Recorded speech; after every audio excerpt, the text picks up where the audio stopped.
Good evening and welcome to Tactical Devils. Do not despair. My old mate Jarvis is currently away on holiday with his family, but myself and Mark and I believe Nuruddin and hopefully Cass will take you through in the next 2 hours. Tons to speak about, Devilish Tacticos, absolutely tons. We've got Sir Alex Ferguson and Jose Mourinho. Mourinho saying that in 2013 he agreed a deal to join Manchester United. Unbelievable. Who'd have thought that one? Are we broke? Who knows? We believe that we might be. Andy Mitten's run a story today saying that potential signings are still on the cards, but money is still an issue as well. We've got various transfer news to go through. We've got Mason Mount to discuss. Is he injured? Isn't he injured? Was it precaution? Wasn't it precaution? We'll talk about the PSG game with Mark. We'll also talk about the upcoming Leeds game. There's loads to go through. We've been linked with left backs. We've been linked with everybody. Endrick, you name it, we've been linked with them this season. So Jarvis is hopefully going to join us as well at some point. Let's get the show on the road, and we will back with you after the intro.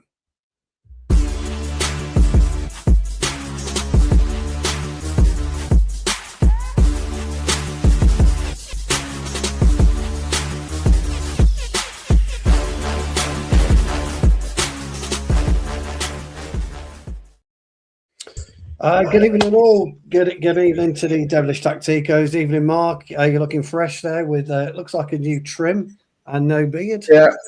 The beard's come off tonight. I'm bloody sweating too much. I was like, Jesus Christ, I'll get rid of the beard. Yes, it's been very hot, hasn't it? Again.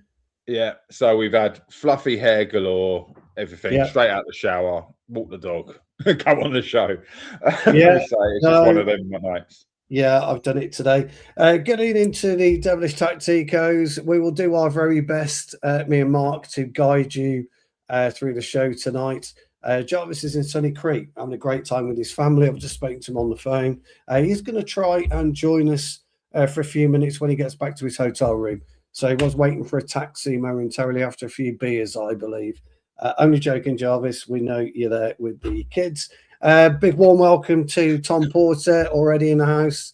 We've got Nicholas in the house. We've got at Blank in the house as well. Jamie Wayne is in the house. Redstone.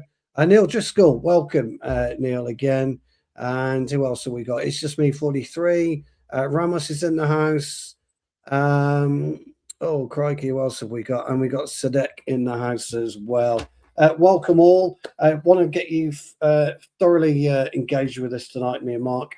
We've got some questions we want to ask you guys about how you saw the PSG game, what you're thinking about Mason Mount.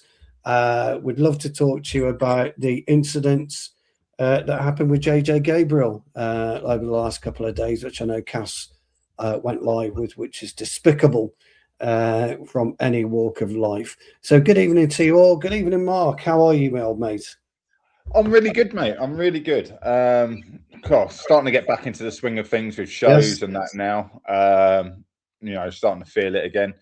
But yeah, it's been a lot going on for me. Season starts with at county league level.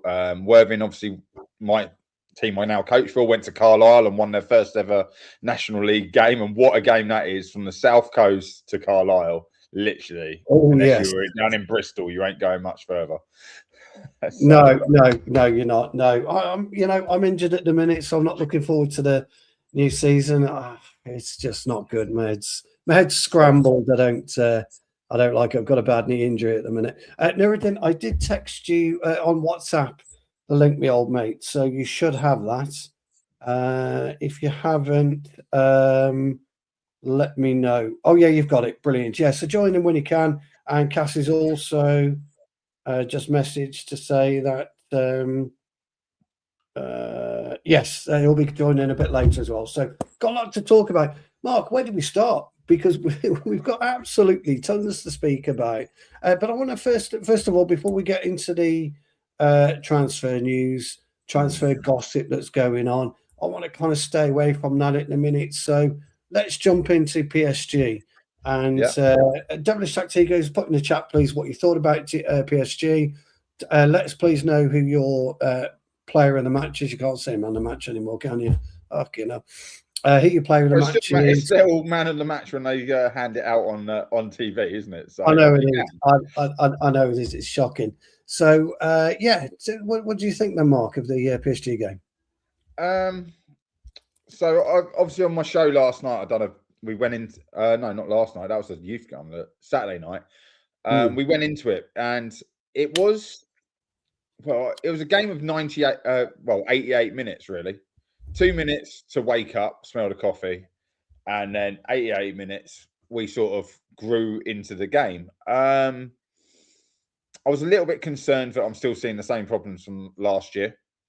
Players coming out half asleep. I don't know what we do for warm up, but it's not good enough. It's plain and simple. It's not good enough. If you're not fired up, ready for a game, you know that, Stu. You know that from your playing days throughout the years. The difference between a good warm up and a bad warm up, and the team walking out on the pitch. And I've felt that before Carrick came in. So it's not a Carrick thing. It's the mentality of the players. But I was worried about the defending. Yeah. Because I felt like we've switched to a man-to-man defensive shape in the PSG game, because the way Harry Maguire followed whoever it was he was marking, I think it was the Mbai kiddie. He followed him all the way over to the left, across his centre-back partnership, and left a giant gap, and that's obviously what they exploited for the goal. But it was also a very good goal. But then after that, what did we do wrong? We didn't really do anything wrong. I think Mbermo's looking on fire.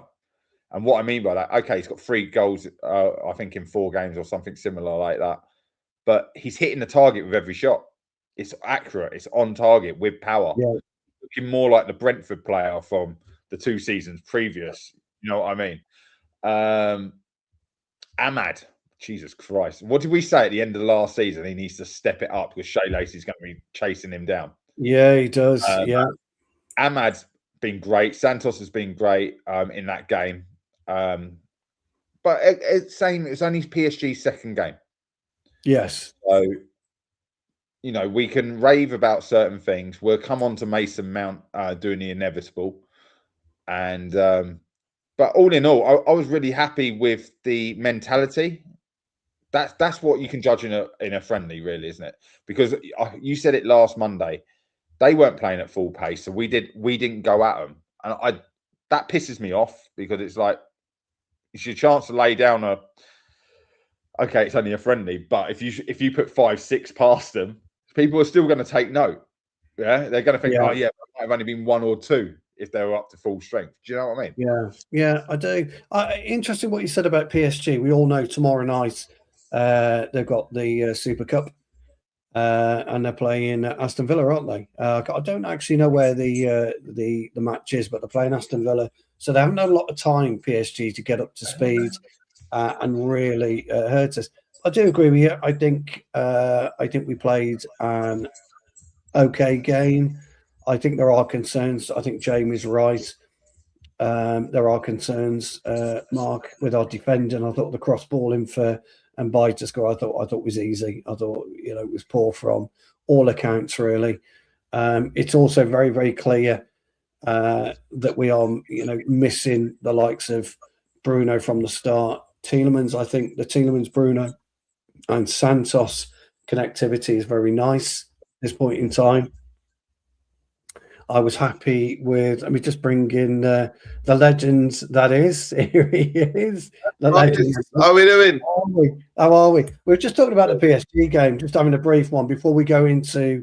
And I was purposely waiting for you, Nuruddin, because I want to go into the financials next.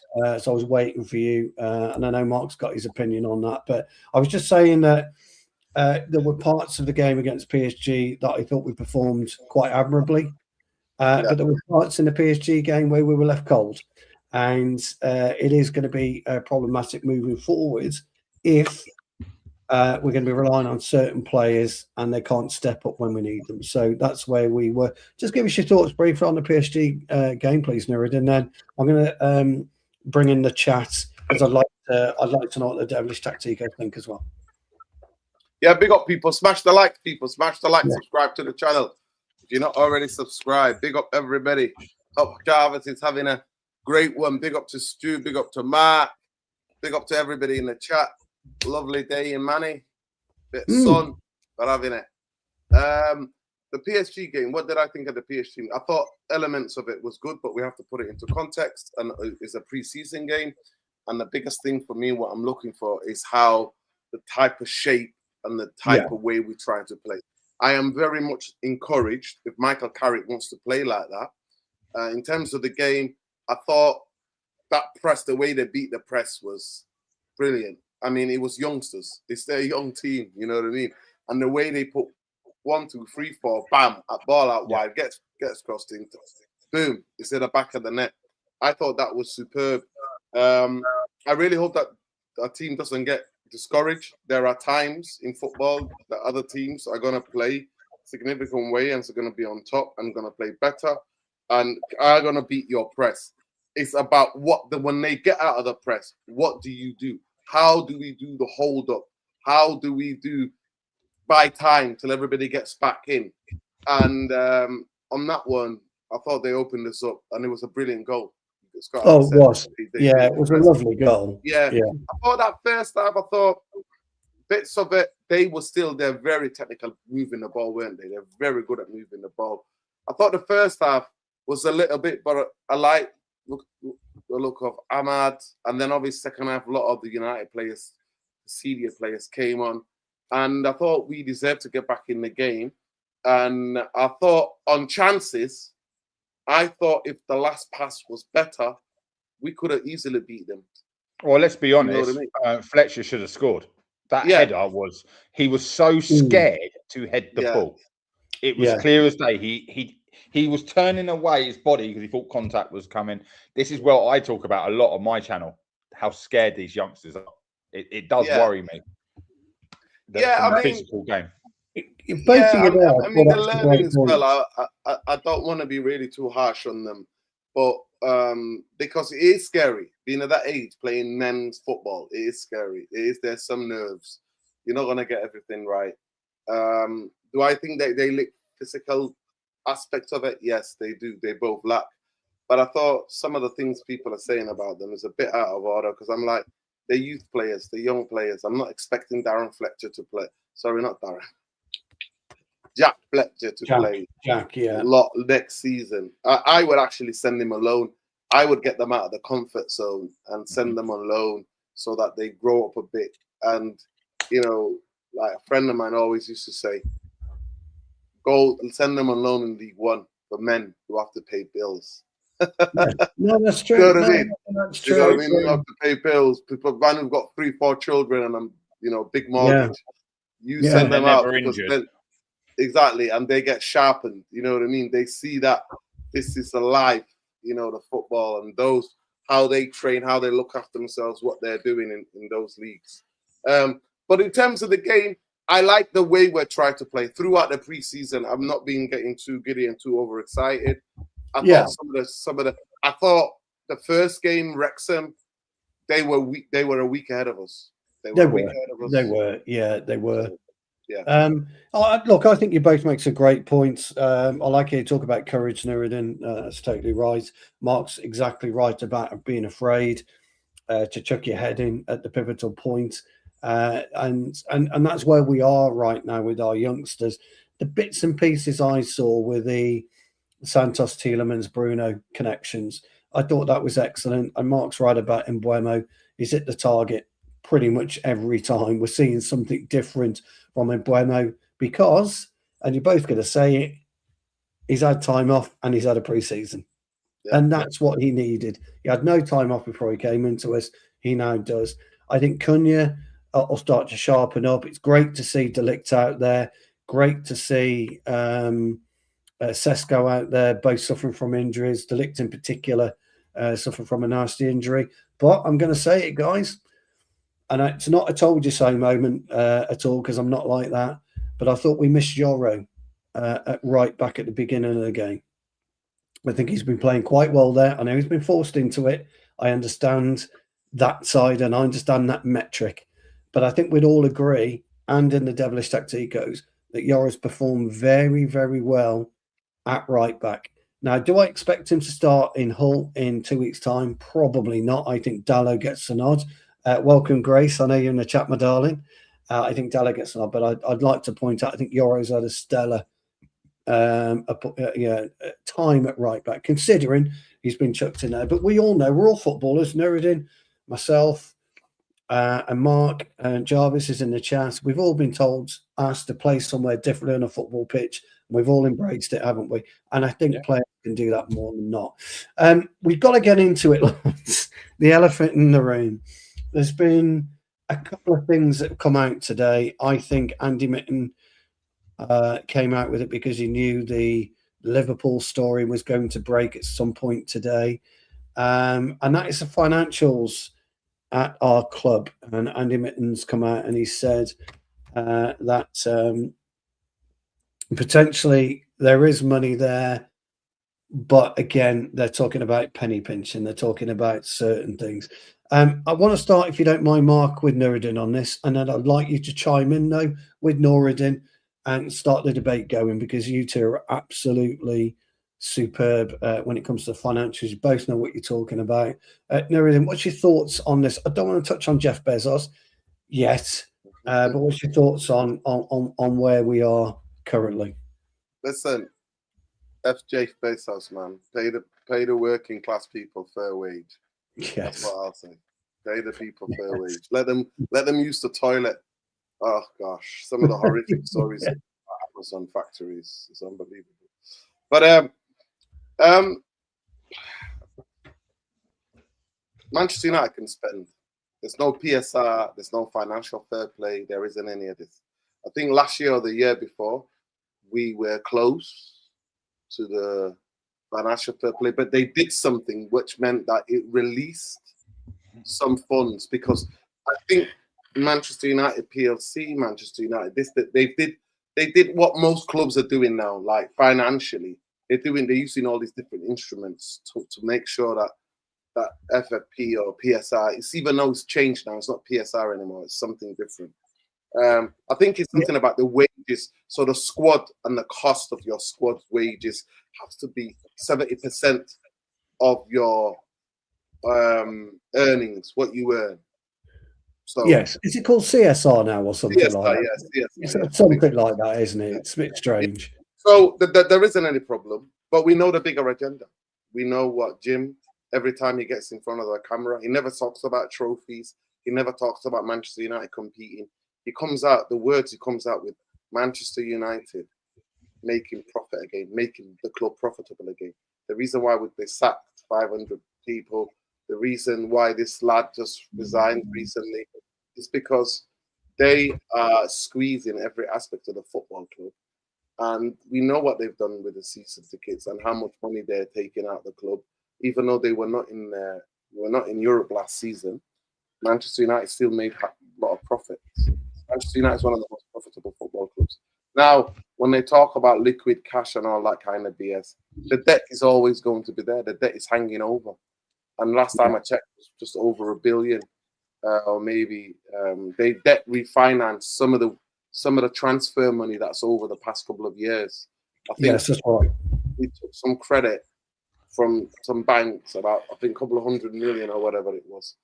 We're still paying for, I think we might still be paying for Sancho and a couple of the other players that United, but we might be paying for Imbermo, Cunha. These the players that we bought, Sesko. Well, they were the three most expensive players that we bought in recent years. So can I just chime in on that just 1 second? No, I think it's worth pointing out what you were talking about. We all think, don't we? Because we've got Sancho off our books now, because we've got Casemiro off our books, we've got a couple of other players off our books. We're automatically saving this money, don't we? But your point's very valid. And it's not something we've all spoken about. I don't think, have we, Mark, about that we're probably still paying for Sancho's We're not. transfer fee. We're not. I don't think we've ever spoken about that. So there is no. So if you think about when you buy a player, you put them on a 5-year deal and you monetize it. Yeah. Sancho is probably the exception to this rule, but normally you trigger the +1, don't you? Yes. So your deal should be finished and paid off within that 5 years because you're paying 20 million over that. Otherwise, you're defaulting on those transfer fees. If we're defaulting on transfer fees, then we are actually in financial ruin because, like, we all know there's enough money in the club constantly coming in. You know, what is it, 600 million a year to not default 20 million here, 30 million there, whatever it is that needs to be. Most of our fees are 20 to 30 million a year for that one player, 4 players, 5 players a year. So we're looking at 100 million a year going out. But it builds up, doesn't it, over time? It's a bit like remortgaging your house. That's what we did last year, didn't we?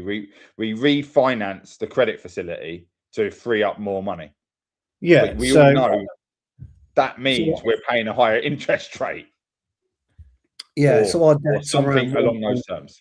Yeah, our debt's around 1.2 billion now, Nuruddin. It's 1.5 million down. 150 million down from what it was, which I think you're absolutely right on that one. What do we think about the restructuring of the club? What are we thinking about the way that maybe Barada is trying to restructure the club? Are we happy with that as fans? Devilish Tacticos, let us know your thoughts on that. But Nuruddin, what's your thoughts? If you were to put your business hat on, take away Manchester United Football Club, and you were in Omar Barada's shoes as a businessman, what are your thoughts on the way that he's handled this under the way that he's been told to, I'm guessing? Well, like I said, at the end of the day, I just wanted to finish up the bit a little bit. Sorry. All right. No, sorry. Manchester United have money. Manchester United have money to make a couple of signings, 3 or 4 signings if they wanted to. I just want to share this. If you could share what I just put up here. That's Kieran Maguire. He's a massive Brighton fan, but he is a football finance expert.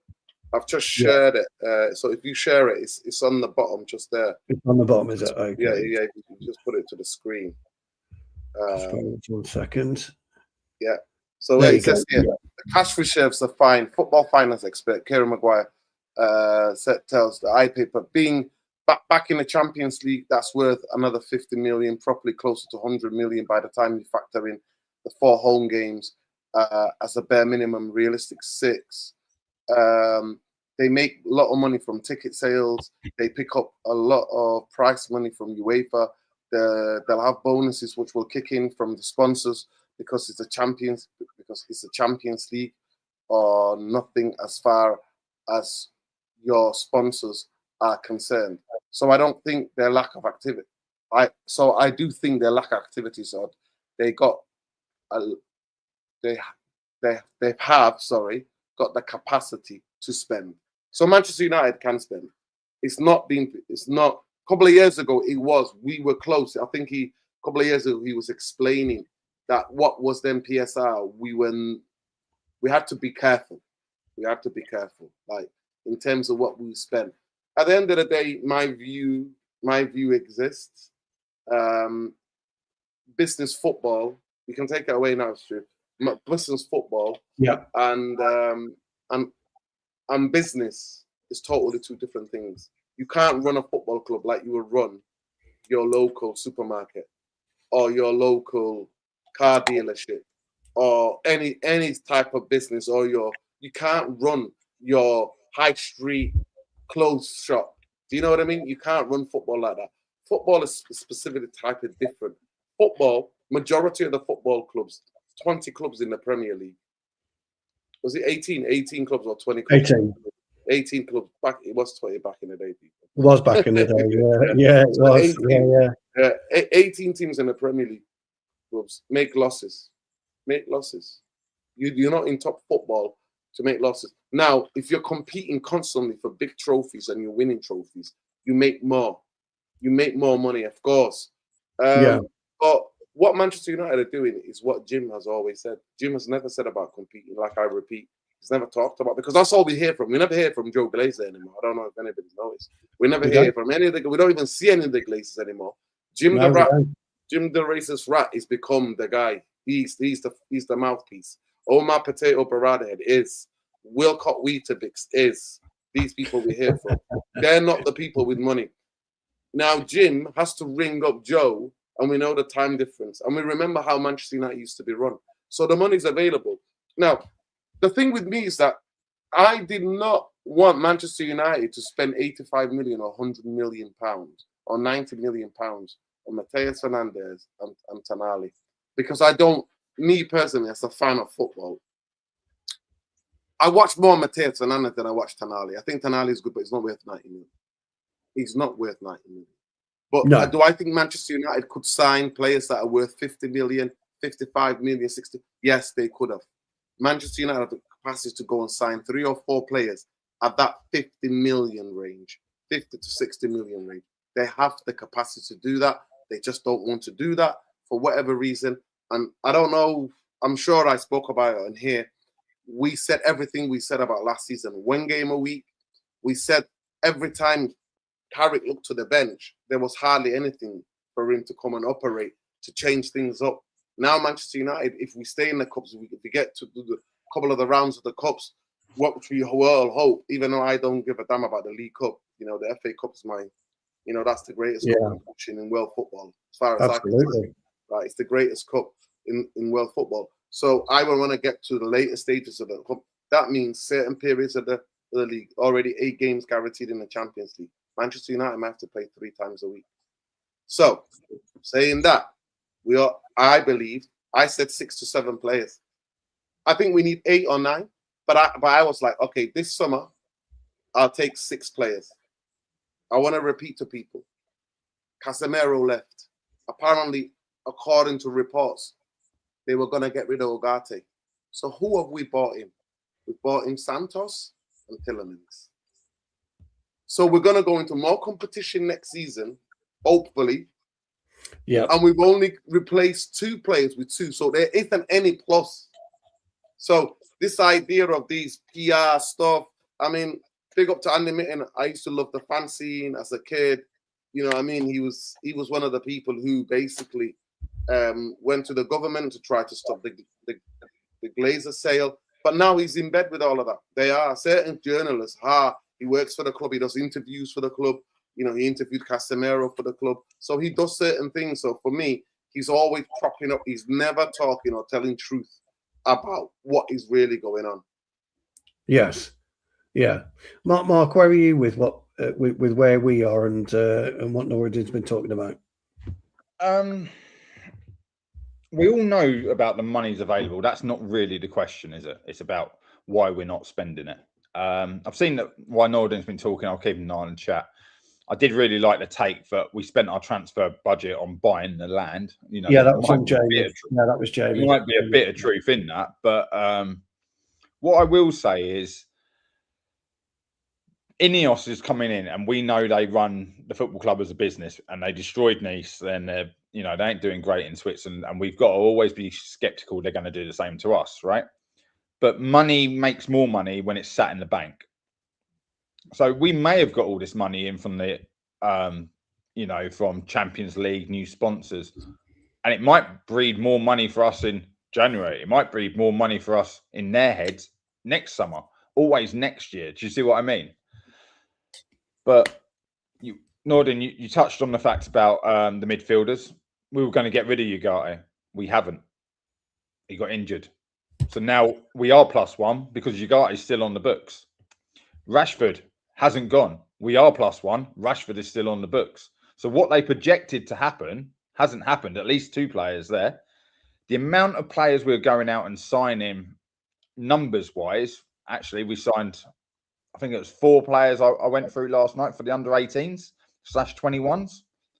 Why are we wasting money there? We've got our good own crop coming through. We finally got the Colombian boy in. We've got the kid from Tottenham. We've got the Welsh goalkeeper. Margetson. Yeah. But yet we buy Talisman, who is injury prone. So that he's a great footballer, but he is injury prone. You know, he's at that stage of his career, unfortunately. As to bulk out the midfield, well, we've got an injured Ugarte, an injured Mason Mount, an injury prone Kobe, an injury prone Talisman. Thank fuck we got Bruno Fernandes, right? Because he's the only one who ever stays constant. And Santos is technically injury prone as well because he had a few knocks while he's been at Chelsea and out on loan. Are they proper injuries? We wait and see. We've been linked with now more and more left backs and everyone, but you know, you just keep seeing a story leaked about this player, that player, enticing us to spend money, but we're not going to do it. But another point about the £50 million players, the problem we've got is the actual ability of a £50 million player that Man United spend it on means we're buying a £20 million player because we play the United tax, the English tax, and it pushes that price up.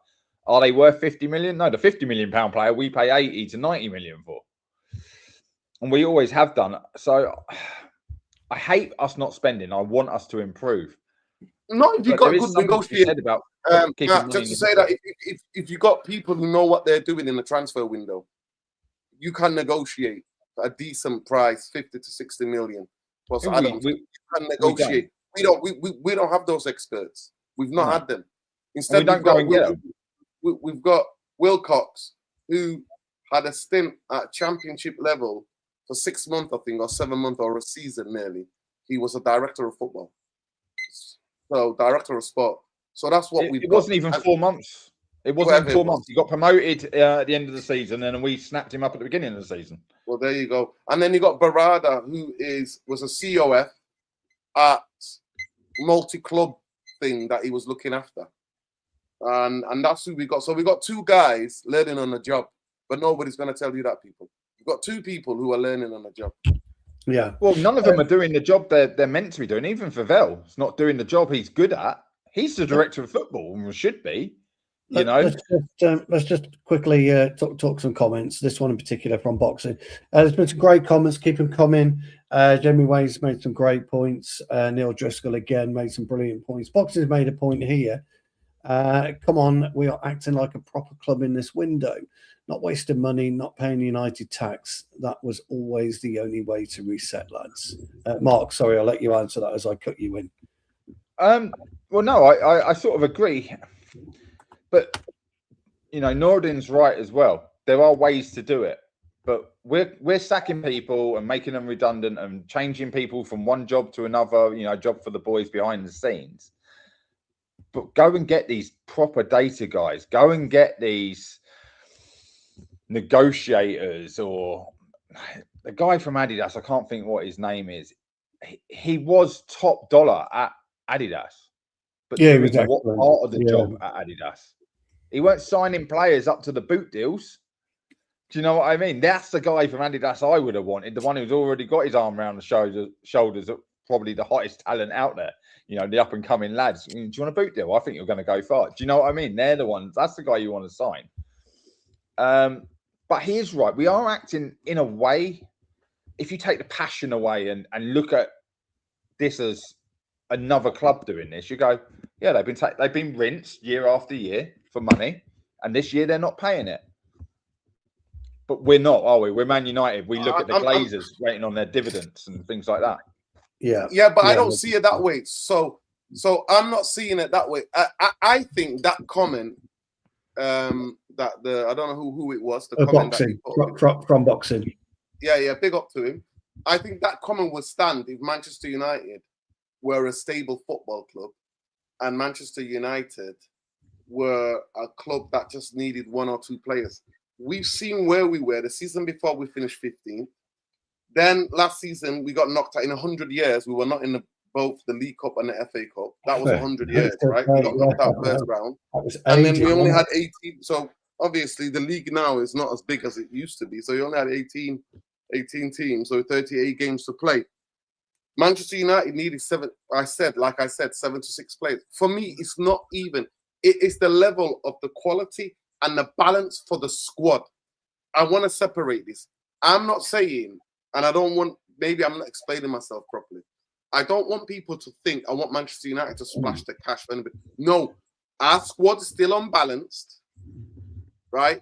And we don't have enough depth in key positions on the football pitch.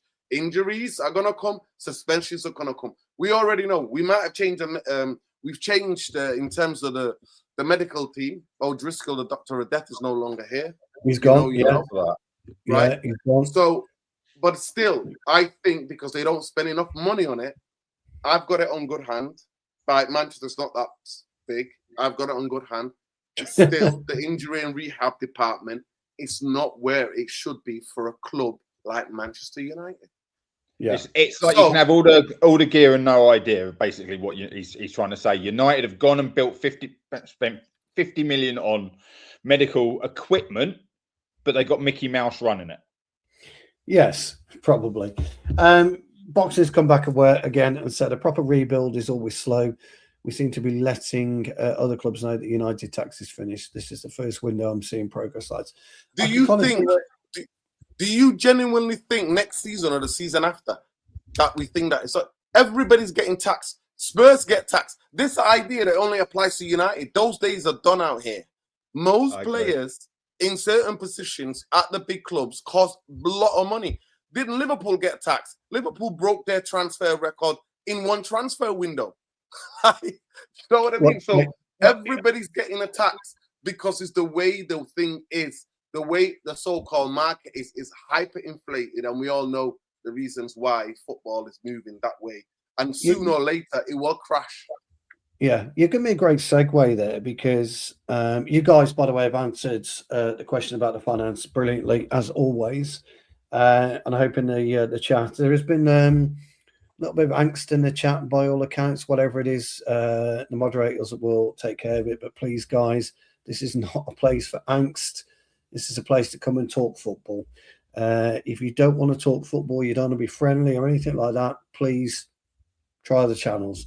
That's not what we're here for. But the mods will sort it out, which is absolutely great. But the segue you've leading me on to is Liverpool. And the giddy Scousers who are dreaming of Mr. Jeff Bezos coming into the club and miraculously changing their spending power, etc., etc., etc. But as Nuruddin's pointed out, last season they broke the British transfer record twice in the same month, didn't they? With the acquisition of both Isak and Wirtz. So both shit. Yeah, how far do they think then that having, say, Jeff Bezos' money can take them in the modern market? And that's where I want to go next with us. Just say we had Jeff Bezos' money. Where is the value in the market anymore? Because I don't see it. I don't see, and you guys have heard me talk about maverick footballers, Ronaldinho, R9, Zidane, Figo, Iniesta, Xavi, Kempes back in his day, Jimmy Greaves back in his day, one of the finest strikers to play the game in his day, Pele in his day, Maradona, Barashaga. Where are these types of players anymore that allows a multi-billionaire like Jeff Bezos to come in and pluck that player from the likes of Real Madrid, the likes of Barcelona, the likes of PSG? Where are those players, guys? Because I don't believe they exist anymore. No, they don't. But go ahead, Matt. The whole Bezos thing, I've got to be honest, I'll just get the bad bit out of the way. It's all bullshit because you can only spend. He can't just put his money into the club. He can't go buy you a player. He can't. The way the Premier League have set their spending regulations. Remember, there's two spending regulations when you're in Europe. You got UEFA's and you've got the Premier Leagues, and you've probably got FA's rules as well. But you can't just go out and go, I'll get you that player. It's 500 million. We'll take whoever we want. Do you know what I mean? So first and foremost, Newcastle is the prime example of that. Newcastle, richest club in the world. Facts. They have the most money in the world, and they can't spend it, and they can't do fuck all with it. So Liverpool, they can have Bezos. We can have Bezos. Bezos under United and the spending power, clear the debt, and United can spend $2 billion a year, if you like, because of all the assets and that we will have in the next 4 years, potentially. Whereas Liverpool can't. They have to new ground and build from scratch. But I've been talking about this. Superstars, they've gone, haven't they? But why have they gone?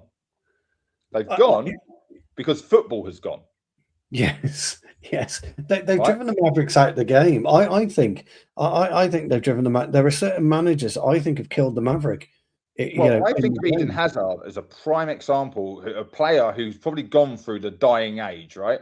Came to Chelsea, was a Maverick, got him on the ball. You didn't know what he was going to do. Okay, he got injured and got a bit top heavy. I think it's the politest way I can put it. But he was also told not to dribble. It was about passing, passing, move, pull the ball back. There's very few out there who can carry a ball 20 yards, beat 2-3 players. Not because they're not capable, they're not allowed. And if they start doing it, they'll be pulled off the pitch because you're breaking down the patterns of play and things like that. Vinny does it. Mbappe, probably PSG's got the most in one team. And I think PSG play the sexiest football I've seen since. But he allows them to. He allows them to do it, doesn't he? Well, it's the rotation. They're not in one position. It's about being a Maverick. If you think you can go do something, go do it. I'll cover you. That's a team. That's like the dream of playing football. Like, yeah, go on. He's on the ball. I've got you, mate. Go on, take him on, and I'll get there. And when Dembele's popping up as a defensive midfielder, like, what the hell is going on? So yeah, it's hard. Yamal is the only one that jumps out there, and probably Kvaratskhelia, I think, is a proper Maverick because you just don't know what that guy's going to do. But because of his nationality, he's played down. But yeah, I don't know. I don't know. When you're seeing 115 million on what I call mediocre players. Look, I'm going to bring Nuruddin in next. Look, I'm with you on that. I don't get Morgan Rogers at 116. I get Anderson at 115. I didn't get Wirtz at 120, but I did understand Isak's kind of price tag because at the time he was one of the finest strikers to grace the Premier League. He was unbelievable for Newcastle, and I think you'll see a different Isak this season. But I wanted to, and I think we may have a Liverpool fan in the chat, which is absolutely brilliant. You're more than welcome. He made a point that Liverpool have only spent 34.7 mil net this season, which I agree. I was mainly talking about last season. But yeah, before I bring you in there, and sorry, I think players have had the Maverick coached out of them, and I think you're right. I think you're right, Mark. I think Hazard was the last of his kind that didn't give a fuck and took when he was at Chelsea, Mark, and that's why I don't think he succeeded at Real Madrid because he was pigeonholed. He got a bad ankle injury and True. he never recovered. I forgot about that. Yeah, he had a really bad ankle injury, and that's what it was. But the thing about him is that apparently he was horrendous in training, just like Tevez just would walk around, but he would do it on match day. He'd be like, "Give me the ball, I'll do what I need to do." I also think that I 100% think academies have killed young footballers. At the age of 10, 8, 9, you shouldn't be playing for no academy. You should be out there with your friends, learning street football. So we don't see any street footballers anymore, even abroad, even all over the continents, in Latin America, in Africa, in Europe, obviously, in North America, in the Caribbean. There's so many academies. Everybody's got these academies now. So you show a little bit of talent, 5-year-old, boom, you're in this academy. So I think, for me, especially in this country, they've built up all in. I can only talk about the major cities. I can't talk about villages or small towns. But they've built on, especially inner cities. That's where usually working class, really good footballers used to come from. It was inner city working class. Majority of them. I wouldn't say not all of them, but majority of footballers historically were rooted in working class areas. And if you look at any working class area in the cities, Birmingham, Manchester, you know, Newcastle, Liverpool. I've been to these things. There's hardly any green spaces in the areas. There's housing everywhere. So even, you know, the bit of grass that you would have just there outside of your, like, between your friend who lives in two streets away. On the way there, there was a bit of like greenery just there in a bit of a like cul-de-sac. There was a bit of greenery, and then you can just put your coats down and get the ball out, and then boom, boom. And then they've monetized the rest of it. So even when you get to maybe 10 or 11, you have to go and pay now to play football at pits. So these things all culminate in the street footballers.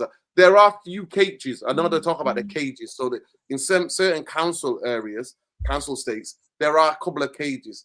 But then they're not enough for me. They're not enough. And the bits of grass, especially in my area, the area South Central Manchester where I grew up, there's hardly any. I don't see kids playing football anymore. And it breaks my heart.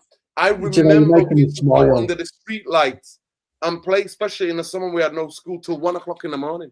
Yeah, you're making me smile now, Nuruddin, because where we lived in our cul-de-sac, we had a big cornfield at the back, and we cut a little hole in the hedge, and we went through, and the farmer hated us, but we used to get his bales and use them as goals. And then a little bit further to the left, there was a big play area where we got swings and slides, but it got a massive grass area.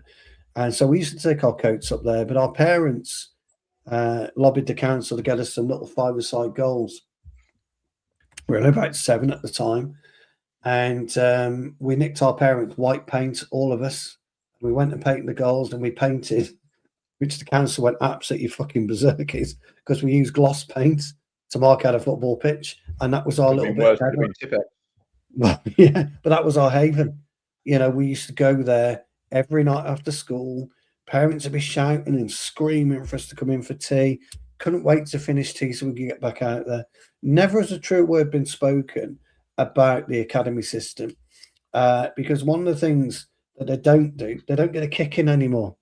Nuruddin, Mark, they don't play at the park and get absolutely clattered by their best mates. So don't know what it's like to feel pain at 7, 8, 9 anymore. That is very, very true.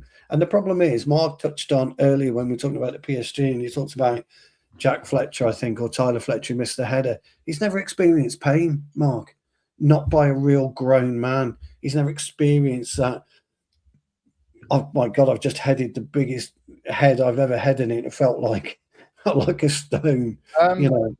And those are all great points by both of you. They really are, you know, and it's saddening. Just before we go on, guys, I've neglected a couple of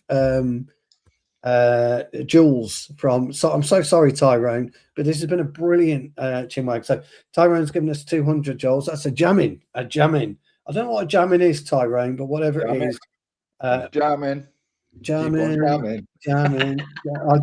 know. Big up Tyrone, by the way. Big up Tyrone, long time. Big up. Hope you're well, bro. Big up for the jamming, Tyrone. Love that. United 769 has come in also. He's given us a hiding. Talking of getting a kick in. United 769 give us a hiding. Thank you so much for those 10 jewels. And Tyrone's back in with I still want it to be a gold chain. Not a gold coin. I want it to be a gold chain, goldy looking chain. And there is also some character. I don't know who that character is. Does anyone know who that character is? Oh, no, I've seen that one before. It's one of those ones that just changes his account, fake account. Oh, he is. It looks like a fake account. The gaffer himself on holiday, obviously alked up. Bless him. He was last night, mate. He was on the rum and cokes. He put it in my chat. I did see the rum and coke. Yeah, an absolute disgrace. But Jarvis has donated. Mark, can you do some comments while I find out? Big up Jarvis. Has been big up given Jarvis, man. Big up. I hope you and the kids are having a lovely time in the beautiful Greece. I hope everything's okay. Crete's got some of the wildfires as well, hasn't it? So I hope you're safe. I hope you're safe, man. I hope you're safe. We're sending love to you and the family, man. Yeah, I can't put comments up. Remember, Stu? So you can't. Anyway, I found it. Daniel Bryan has received a gift membership. Never ignore glory, Man United, or as as our good old friend Pappy would say, never ignore go Man United. If you remember that, Nuruddin, hilarious. Ryan Newton, 2888 has got one. Isaac Arino and Nikov has also got a membership. Thank you very much, Jarvis. I know he's going to try and join us to say hello, and that will cheer Volps up, I hope. Absolutely brilliant, you guys there. Stu, really, I just wanted to sort of come back on what we were just saying about the inner city and the academy bit, because I see it from the other side, because my boy's at an academy. So I do understand what he's saying, Nuruddin, where you're saying about academies have killed football. But it's not just that. It's our society. Let's talk about the bigger problem here, because everyone in the chat, us three, when was the last time you see kids more than one kid riding his bike up and down your street?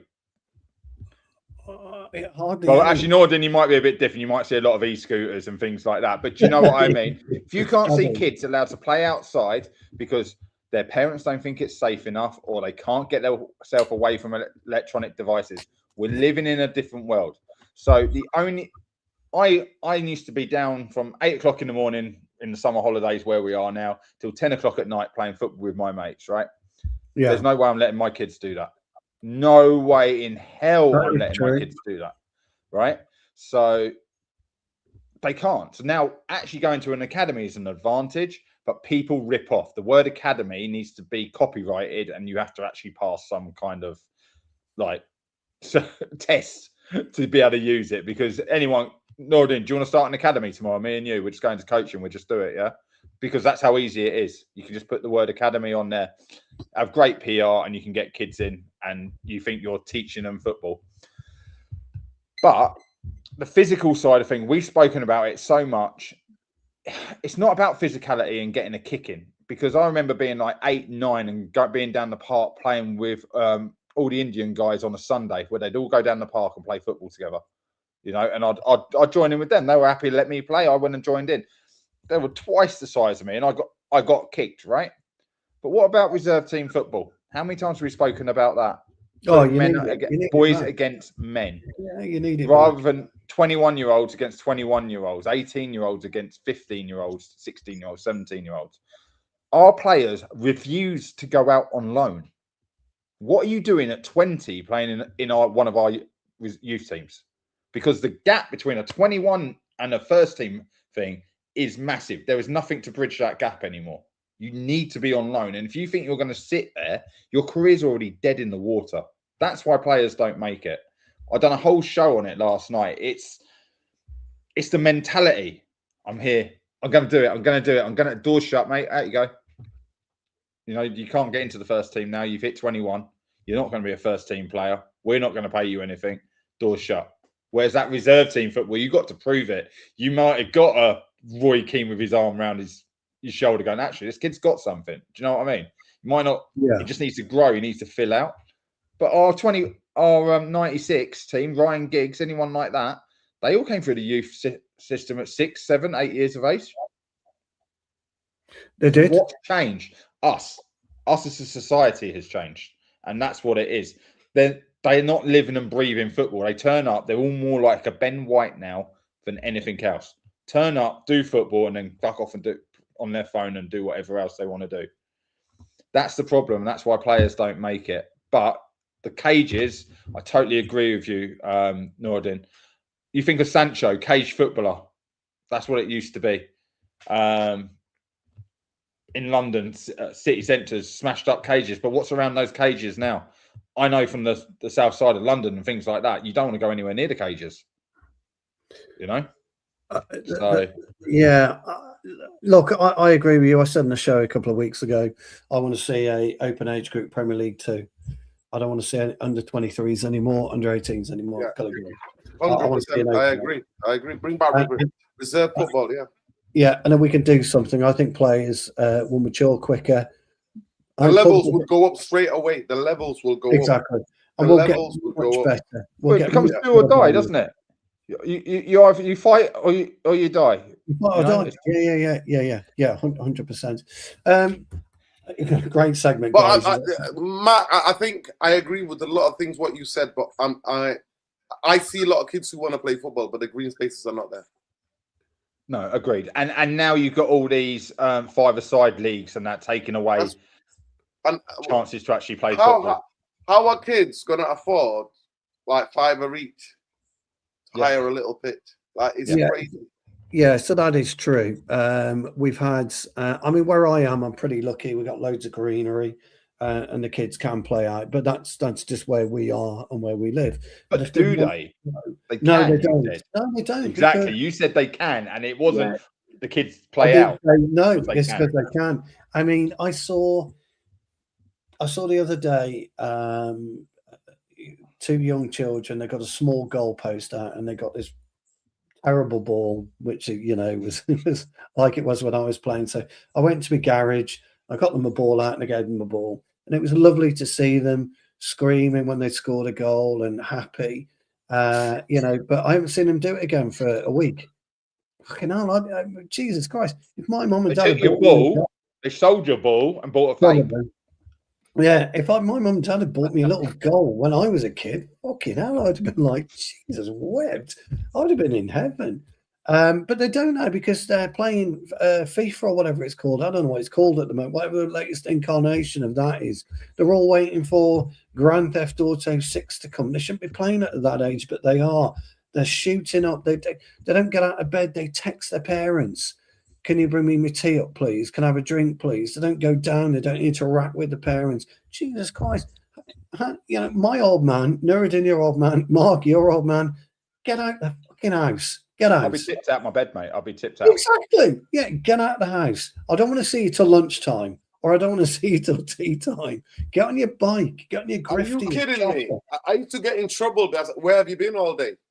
What have you eaten food? Like, are you mad? I'm not coming. Listen, we would, as I got older, more of a teenage, you know, mid to late teens. Yeah. That's when picks and the five-a-side things were coming more, because we would go and get the security. We would get one of our older friends or one of our friends' older brothers to go and buy him a beer for the security at the five-a-side place, so that we could play football till 2 o'clock in the morning. They'll turn the lights back. So this after everybody's gone home around 11:30, like 11 o'clock in the summer, like 12 or half 10, 11. We would get him some beers, the security guard, so then we could just go and play football till 2 o'clock. No, and then I'll be getting in, and then I'll be turning the key slowly as I can to get back in the game. Tiptoeing, making any noise, tiptoeing to get upstairs, and then get into my room quickly, and then pretend like, you know. And then the door opens. Where the fuck you been? You're like, have you just come in now? I'm like, it's like, I can see you sweating. Yeah, getting that bloody shower, you. God, I've done that, honestly. Absolutely brilliant. But those days are what it was. Those days are why we're on here tonight talking with you know, devilish tactics about the game we love. So loads you watching. We got 55 likes. Please smash those likes. Over 107 I think watching on Facebook. The rest is watching on X. If you're watching on X, please come across to YouTube, subscribe and like the video, please. Also, if you can remember to hype the video after. Jarvis puts a hell of a lot of work in behind the scenes. I just come, you know, on and talk. Yeah, I just turn up, but Jarvis puts a lot of work in. But he is away on holiday at the minute, and I think he's had a few more rum and cokes from what I can see. So bless him. In other news, the special one was apparently the chosen one, and the chosen one apparently isn't the chosen one. If you believe everything you hear, as we all know.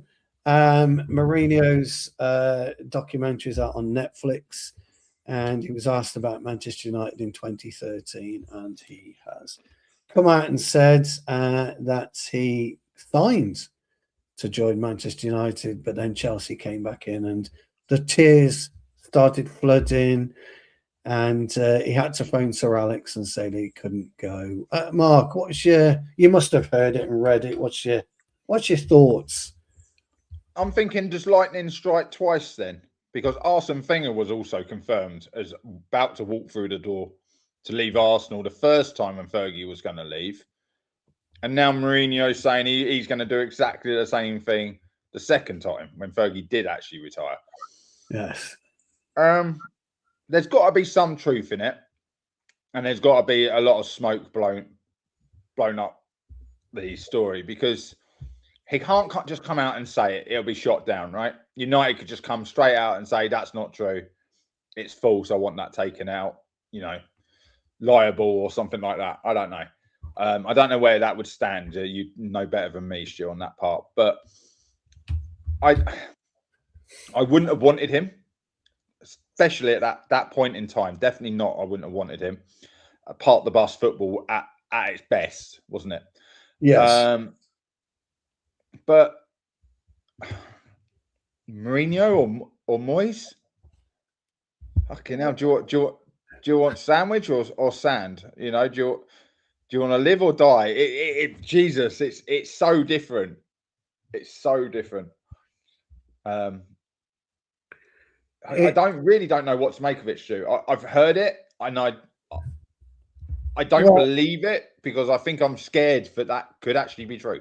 Yeah, so you can't really see that. So I'll just quickly read it to you. It says, Alex Ferguson reveals in the Mourinho documentary that he believed Jose Mourinho had agreed to take over at Manchester United in 2013 until a phone call one evening changed everything. And it says, early evening, he phoned me and he was crying. And he says, Alex, I can't take it. I've given my word to Chelsea and I'm not going to break my word. The reason he gave me, I could understand, but I was disappointed. That was from Centre Devils. That's just a snippet of what he said. So Fergie believed. I mean, Fergie's never come out and spoken about it, has he? No, and that's the bit that gets me, because he's been asked a lot about that period of time and that handover. Yeah. And I would definitely be coming out. I thought Mourinho was going to take over. As far as I know, it was a done deal. That's the way Fergie speaks, right? Clear, fucking precise.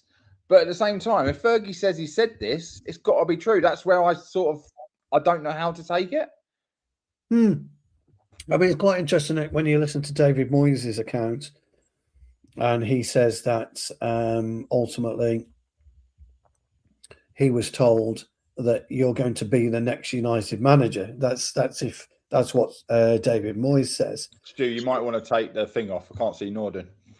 Oh, sorry, Norden. I apologise. It's normally me down there, Norden. It's normally me behind the thing. Now we're talking about. It's all good, man. Surely somebody must have known this was going to come out if this had occurred. Surely you don't make one approach, though, do you? No one in his right mind back then makes one approach. I heard one thing, that Bobby Charlton was not happy Jose Mourinho coming Manchester United manager. So Bobby, yeah. Well, in that case, that is more than acceptable for me, because apparently Sir Bobby does not like Jose Mourinho antics, and he said he was never befitting of a club like Manchester United about it. Well, he wouldn't have presented himself in the right way. He didn't present himself in the right way, so Bobby was right, but he got the job at some point. Well, Bobby, yeah, he got the point. He got the job. For me, that's why I lost my head. I could never accept that football. I can never accept him screaming at McTominay to pass the ball back. That period, the bullshit he was trying to get us to accept. And the maddest thing about it wasn't personal for me, because I don't know him personally, but he lived in a hotel. I said that on a fan cam, and the next day in Daily, I think it was in the Mirror, one of the newspapers, it was like United fans saying, "Oh, he lives in a hotel. He's not even committed." He was never committed. He came to get paid. And then how he got a new contract out of Woodward was that he was talking about how his son likes going to Paris to watch PSG. Like, it was, the way he was mugging. And then he started telling me about Sevilla's European pedigree. Like, what are we doing here? Like, so for me, Jose, I never wanted him. Never. He's good for a Chelsea who don't have any history whatsoever. He's good for them. But for me, the football you play that's what I knew. When you went from Fangal to Jose Mourinho, and people are like, "Oh, he was successful." Nah, not in my eyes. For me, the the way you play matters so importantly to me. Yeah, Do you know how I play Jose? It matters to me. The way we win, the way we lose, the way we draw, all those things matter to me. So here's a question for the pair of you. And the thing about supporting Manchester United and what I grew up with, there's a way to play, there's a way to lose. I remember that the only game that I've ever given a standing ovation when I clapped, we lost 3-0 against Spurs, and I clapped him. I waited till they all went down the tunnel. I clapped him, and I clapped every single player, because in that game, Manchester United played their football, regardless whatever the result was. And that I could take losing. We don't mind losing. But this bullshit defensive football, this negativity, this how he's the main chaos creator. No, I'm sorry. No, you're not here to create chaos at the football club. You're here to manage. And you know what? Let your football do the talking. Yeah. Well, I've got a question for the pair of you. I've got a question for both of you. But Tyrone's back at it with the jewels. So he's jamming again. Thank you for that. Another 200 and an even bigger one. He's a laughing disco. I'm not quite sure what a laughing disco is, but he's a laughing disco. 250 jewels. He's followed that up with cheeky with 100 jewels. And he keeps coming on. There's loads of them. That one's cheeky. There's oi 100 jewels. There is clock it. 80 jewels. Big up to Tyrone. Tyrone, you legend. There's and 3 gold coins. 1, 2, 3, 4. Hold on. 5 gold coins. Fucking someone stop Tyrone from hitting 1,000, because I fucking knows what happens there. Is it Bezos at 1,000? The Bezos. Oh, Tyrone, I'm gonna give you the which one is it? We're going to give you.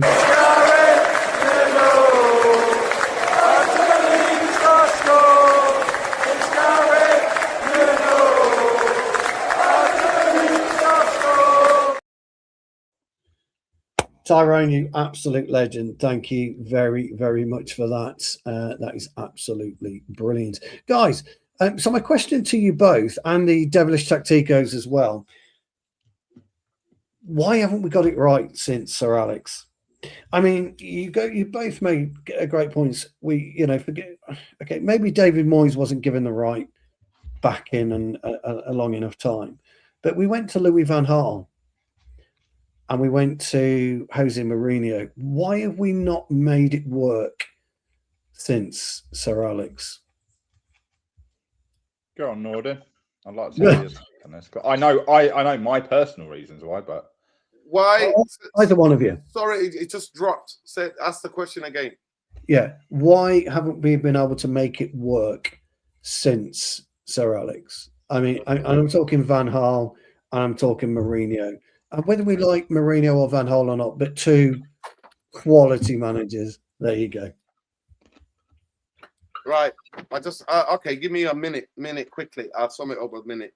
You carry on. Carry on. No, there are many different factors, because honestly, I could give a 2-hour speech on this. It's true. Yeah. There are many different factors, so I don't claim there is one factor.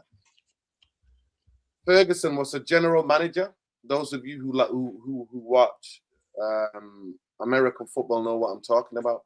Ferguson was the sporting director. Ferguson was a football director. He was everything. He surrounded himself with a lot of different kind of people. Now, the biggest sin has always been the debt that's been put around the neck. The reason why Cristiano Ronaldo, we sold Cristiano for the world record transfer of 80 million was we did not spend that money, went straight to the Glazers to go and refinance the debt.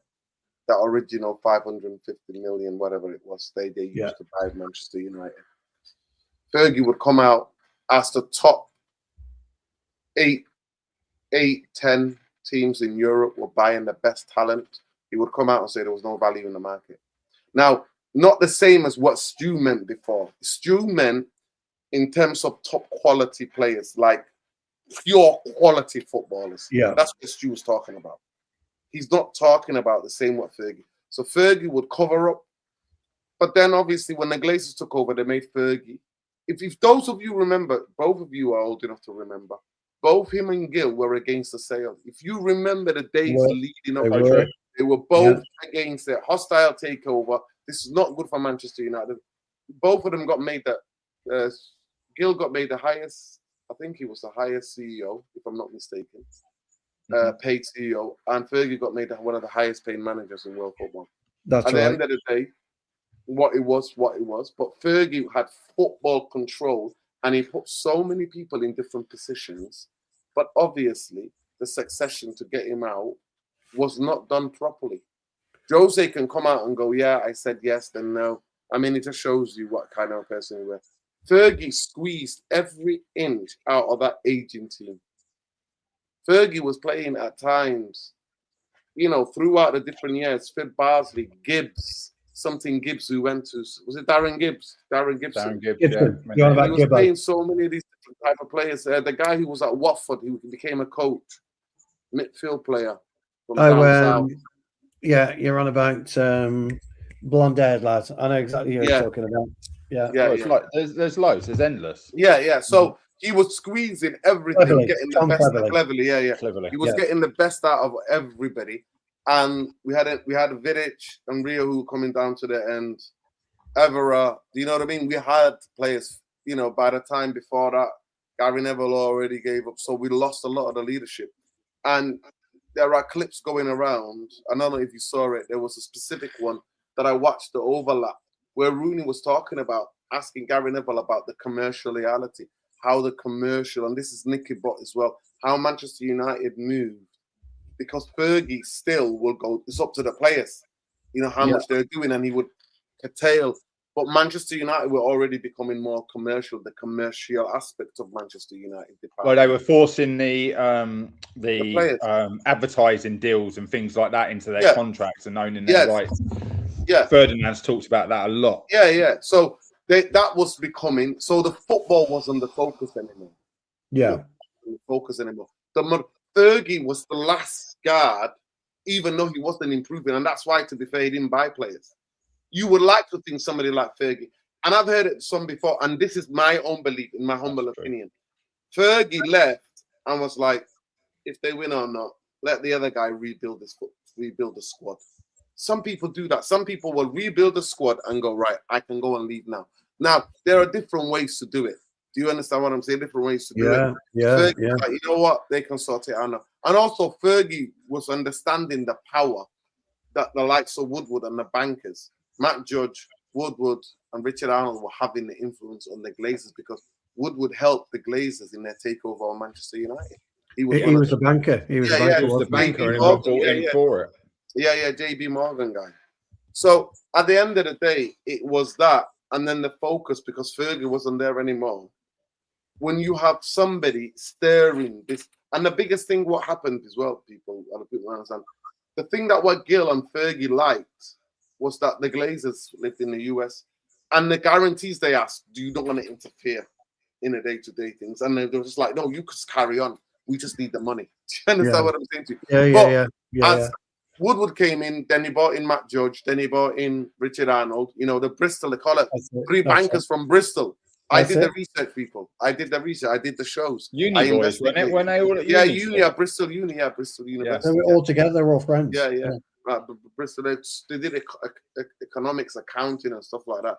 Things, history, or something like that, what they studied. So at the end of the day, this is who they were, and they were moving more, and the commercial aspect of the club was swallowing the actual focus on the football pitch.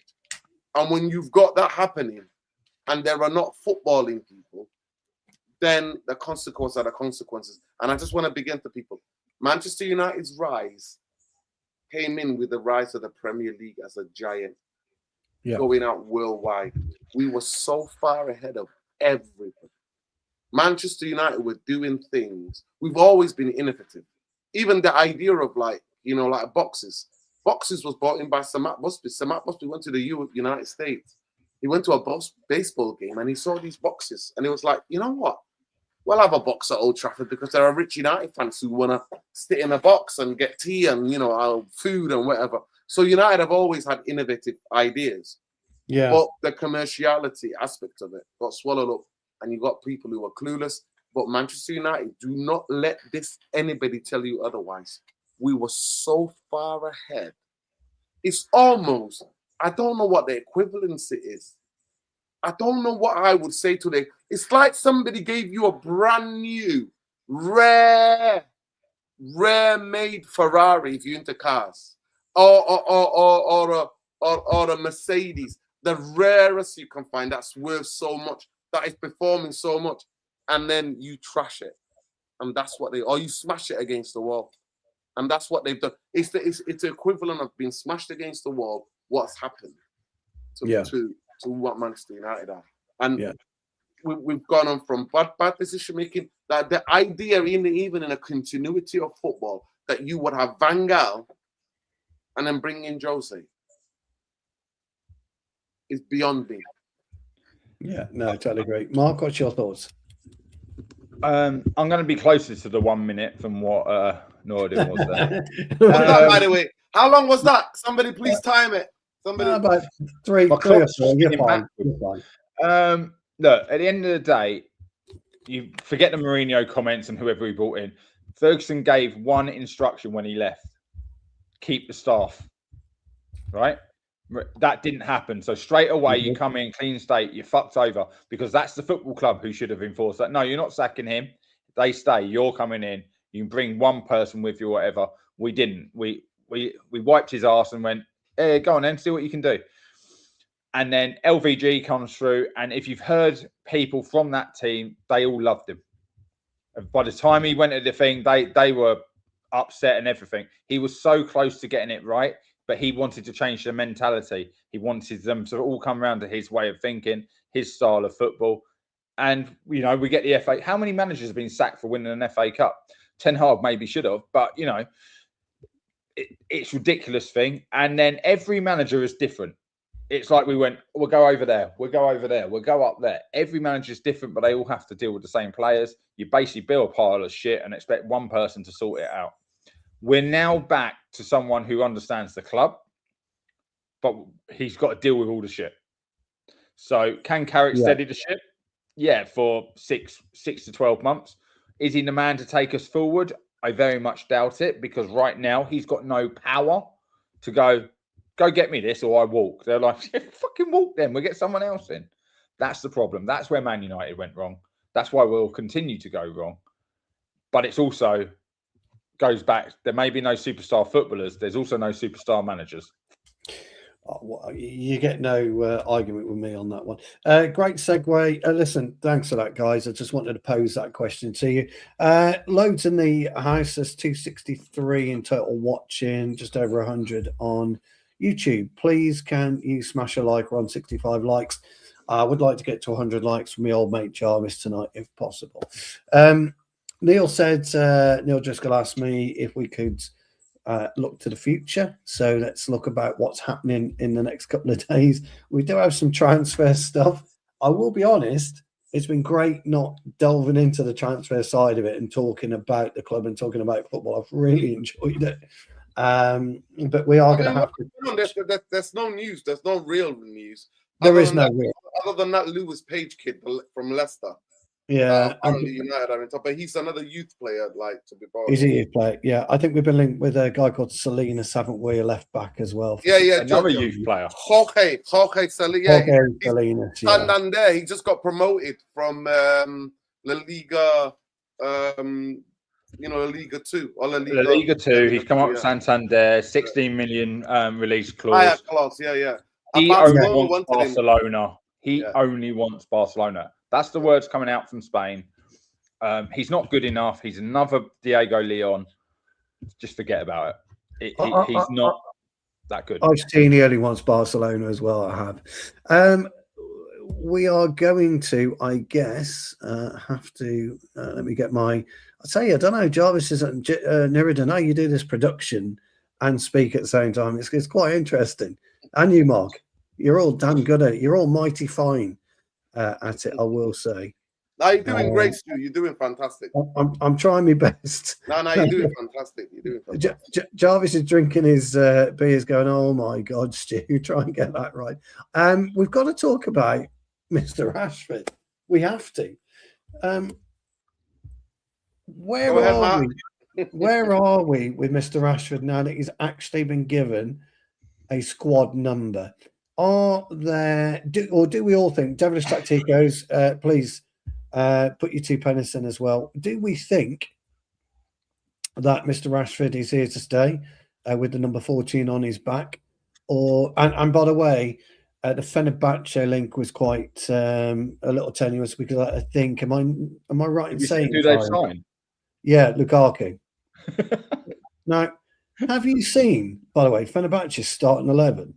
Well, if they had signed Rashford, Lukaku, and Mason Greenwood, I might have to get a Fenerbahce shirt. Do you know what I mean? It's all the ex-United players. It's mental, their starting 11. But anyway, we've got to talk about Rashford. I want to talk about Mount as well, about our thoughts, your thoughts, Nuruddin and Mark, about was he taken off as a precaution? Is he injured? I don't know. But let's start with Rashford. Where are we with that? And what can he offer Michael Carrick and the club this coming season? I feel like I've been set up here. Norden, go first. I can go first. I still believe that if somebody comes with the money, Rashford is going to go. He doesn't want to go to Saudi yet. He doesn't want to go to Turkey, even though that's where the money is at the moment in Europe. But I still don't believe that. I still think this is all part of a plan to try and to make it so that United can negotiate to get some money for him. And until the season starts and the transfer window shuts, I can't really give an honest, because I don't believe in it genuinely. I don't believe that Rashford is going to stay. We already saw the headlines in certain newspapers at the weekend, photos that were posted. He fed kids, and a lot of people in the British establishment were unhappy about it. And he's forever had a target on his back. And you've got some of the fan base thinking he was the most toxic footballer of the football club. I don't think he was. I think he made a mistake, just like most footballers did. I think he fell out, and I don't think he was all on Amorim to get him out of the football club. I think INEOS wanted to get rid of the wages. They wanted to get rid of Casemiro when they came in. They wanted to get rid of Casemiro. They wanted to get rid of Marcus Rashford. And to be fair to him, like I said, I'm not defending what he did. He should never miss training. He's a professional footballer. He should never be going on a bender. But I can promise you, footballers of early yesteryears did more worse. And there are other footballers who have done worse at other clubs, but they don't get the much of the press attention as he gets. The point that I would say, if he comes back, I think it'd be really sad for him, because I genuinely do think it's better for him and his football career to move on. They always say never go back. And but I will give my true opinion on what I think, because I don't believe that he is going to be. I think what they did with him last season, where they, sent all these players in, what would they call them? What was it? The bomb squad. It was It was the most ridiculous thing ever. It was all part of the BSPR about we've got a manager who's cleaning house. I'm like, behave yourself, man. Ain't nobody cleaning nobody's house. Can I? What would you take for him financially then? I want you to answer 40 million. As well, Mark. 40 million.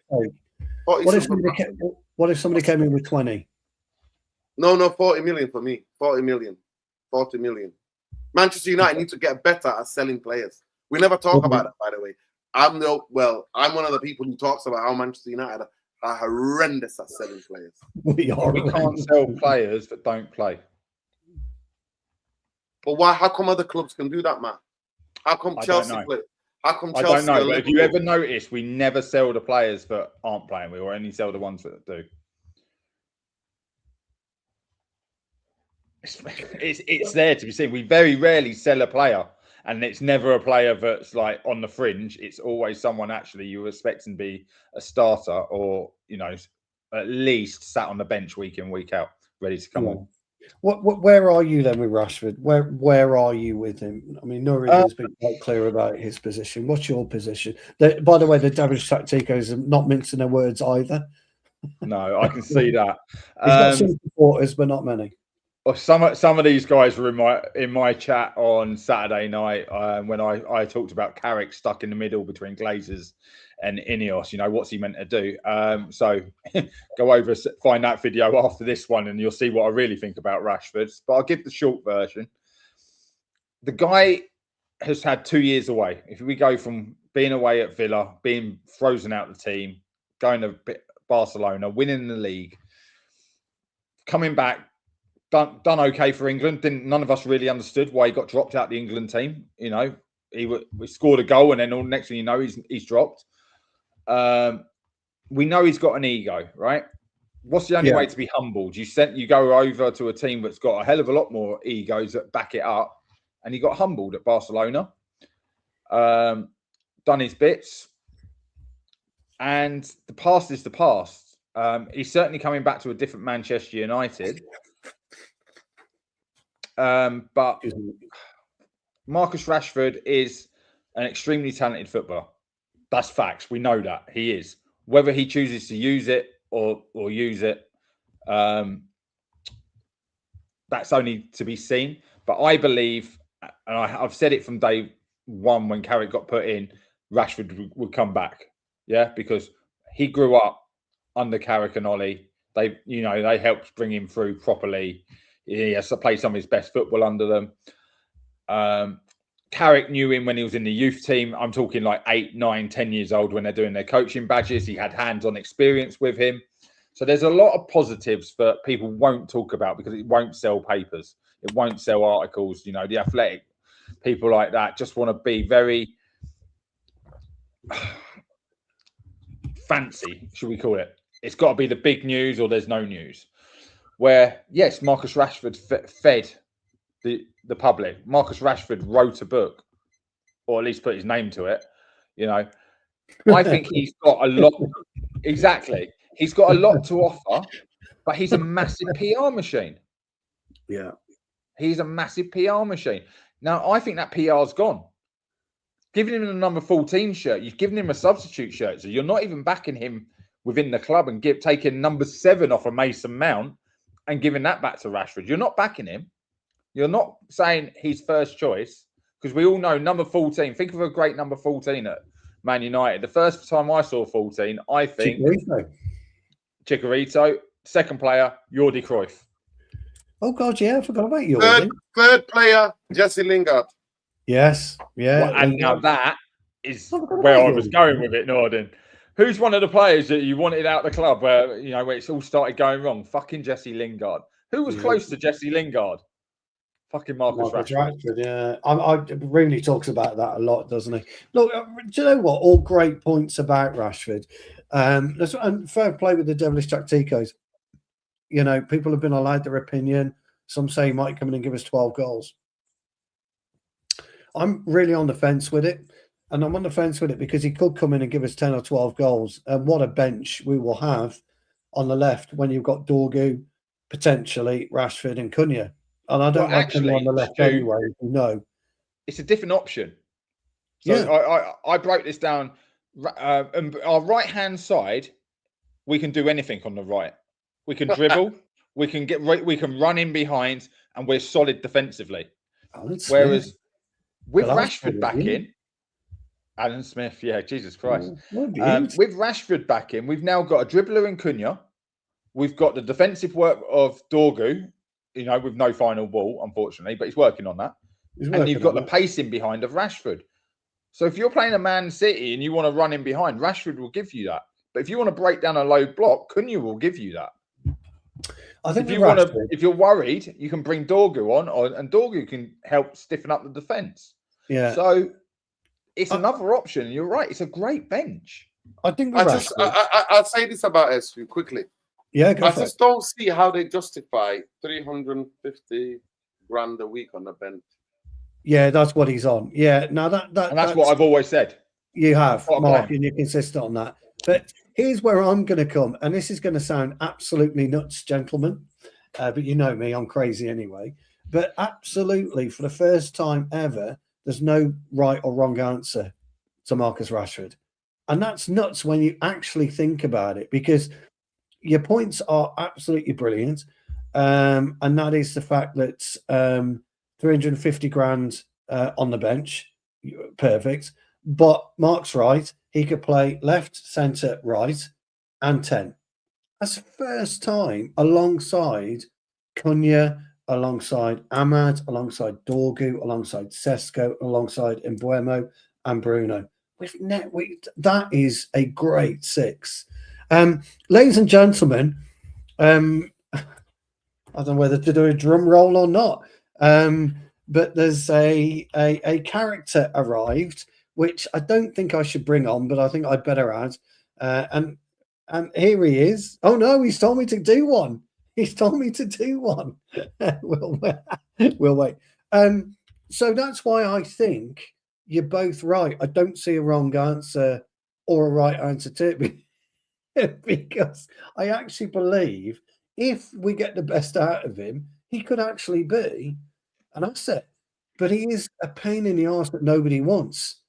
So how do you solve that? Hold that thought, gentlemen, because we're going to bring somebody on who's going to answer that big question. Ladies and gentlemen, to the stage. Here he is, live from Crete. Right on. No, I'm just kidding. How are you doing, guys? Sorry. Is my mic okay? I'm not sure. I haven't tested this setup. Can you hear me? We can hear you fine, but there's a lot of echo, so I'm going to go on mute. It's the StreamYard issue. All right. So I'm going to go on mute. All right. The question I hope was, everybody's okay. And yeah, I've been listening in. I think the show has been brilliant so far. And thank you, Nuruddin. Thank you, Mark. Thank you, Stu. Everybody for contributing in the live chats. Yeah, you guys been fantastic. Yeah. My take. I just want to say one thing on Rashford, because I'm not entirely happy with him coming back. I think we are missing one vital thing in all of this Rashford debate, and that's, I get what Nordin is saying. It's not all his fault, and he was a young guy. Everybody makes mistakes. That's fair, and I get what Mark is saying. He has potential. He can go on and score 25 goals next season, or maybe 30. He can even score 35. We don't know. My biggest issue is with Rashford is he's not entirely happy with coming back to Man United. I feel that he's a player that don't want to be here.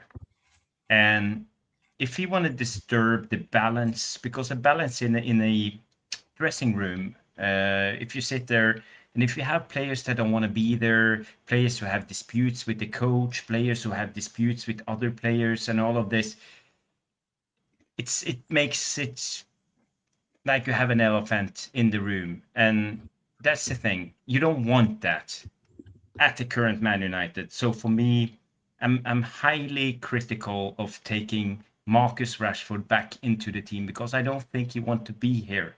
And we can force it as much as we want. Rashford can put on a smile, sit there. Carrick can do the same. All the players can do the same, and we can all pretend that everything is hunky-dory and everything is super fine. But for me, I don't think it is. And the reality of the situation is Marcus Rashford don't want to be here. Carrick don't want him. Man United don't want him in the squad. I would say 50% at least of the fan base don't want him back. So why are we forcing it? Why can't we just do the sensible thing and cut the cord and say to Marcus Rashford, I don't want you back at this club. You're not playing. You have to find another club because you're not coming back. £225,000 a week or not, I don't care. This is not working. Let's move on. That's what I would have done, because I think that's the adult way to solve this situation. But okay, that's just my take. I want to know your take, guys. I think it's simple. I think it is simple for me personally, that I think this is a negotiation tactic. I think what you said is right.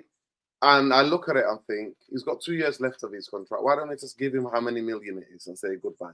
See you later. Like, because I know genuinely I will not want to come back to Manchester United. And I will not be.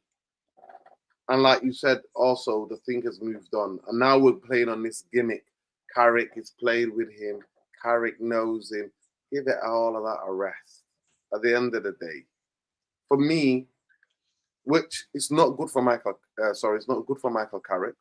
He's an inexperienced coach, which is not good for him to be asked about Marcus Rashford. Marcus Rashford playing. Is he going to start this game?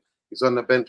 So all of the media, like I said to you, he pressured a lot of powerful people, especially the media moguls in this country, with their agendas, and he forced them to feed children in this country.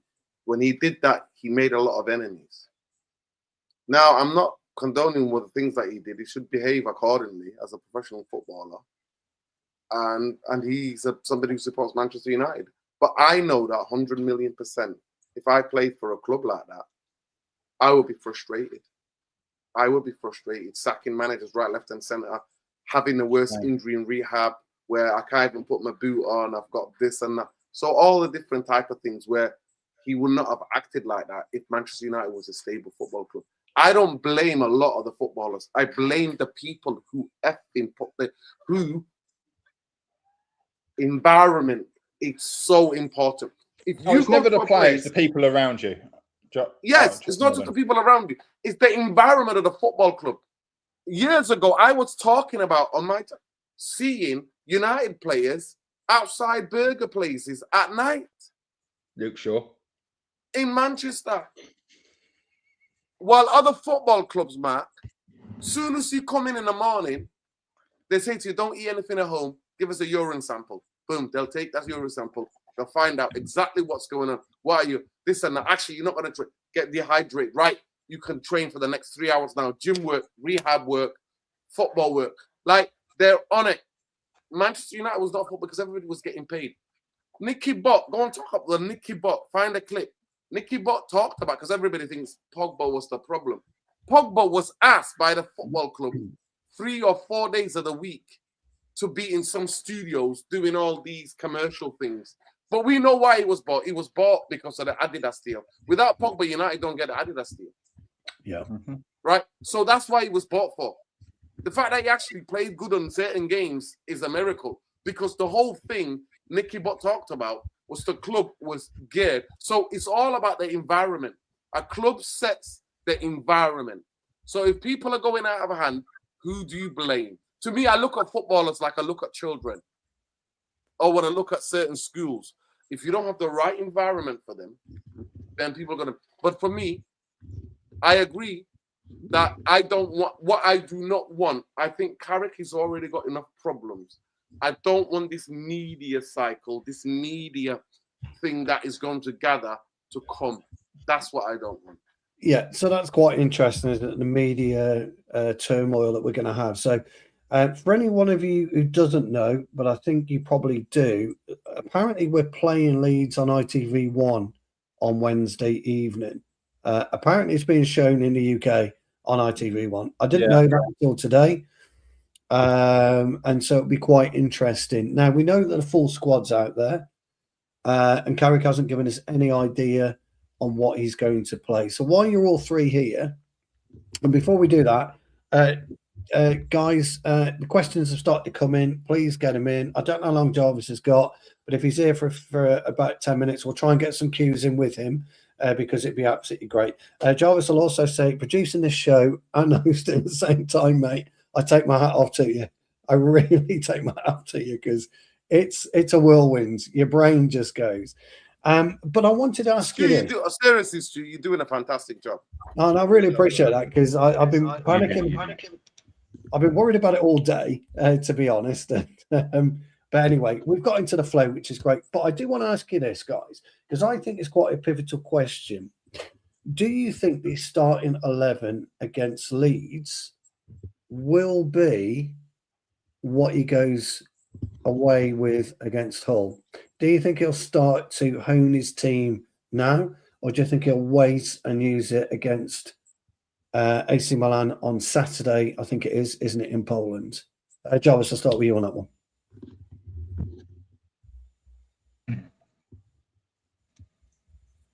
I just had to unmute. Well, people got to realize most of our first team players just came back from their holiday, their World Cup break, and I think we saw in the PSG game that we are basically back to fitness. It's fitness training, and I think that's what we are doing. So I'm not expecting much now in the next game. Hopefully against the AC Milan, we will see more. We will see more what Carrick is thinking, and he's trying his best, to solve the conundrum of Man United that we all do.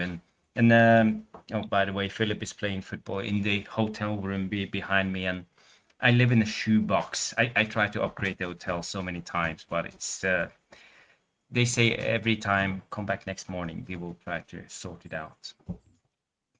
Go figure. It's just the way it is. Sorry, guys. But I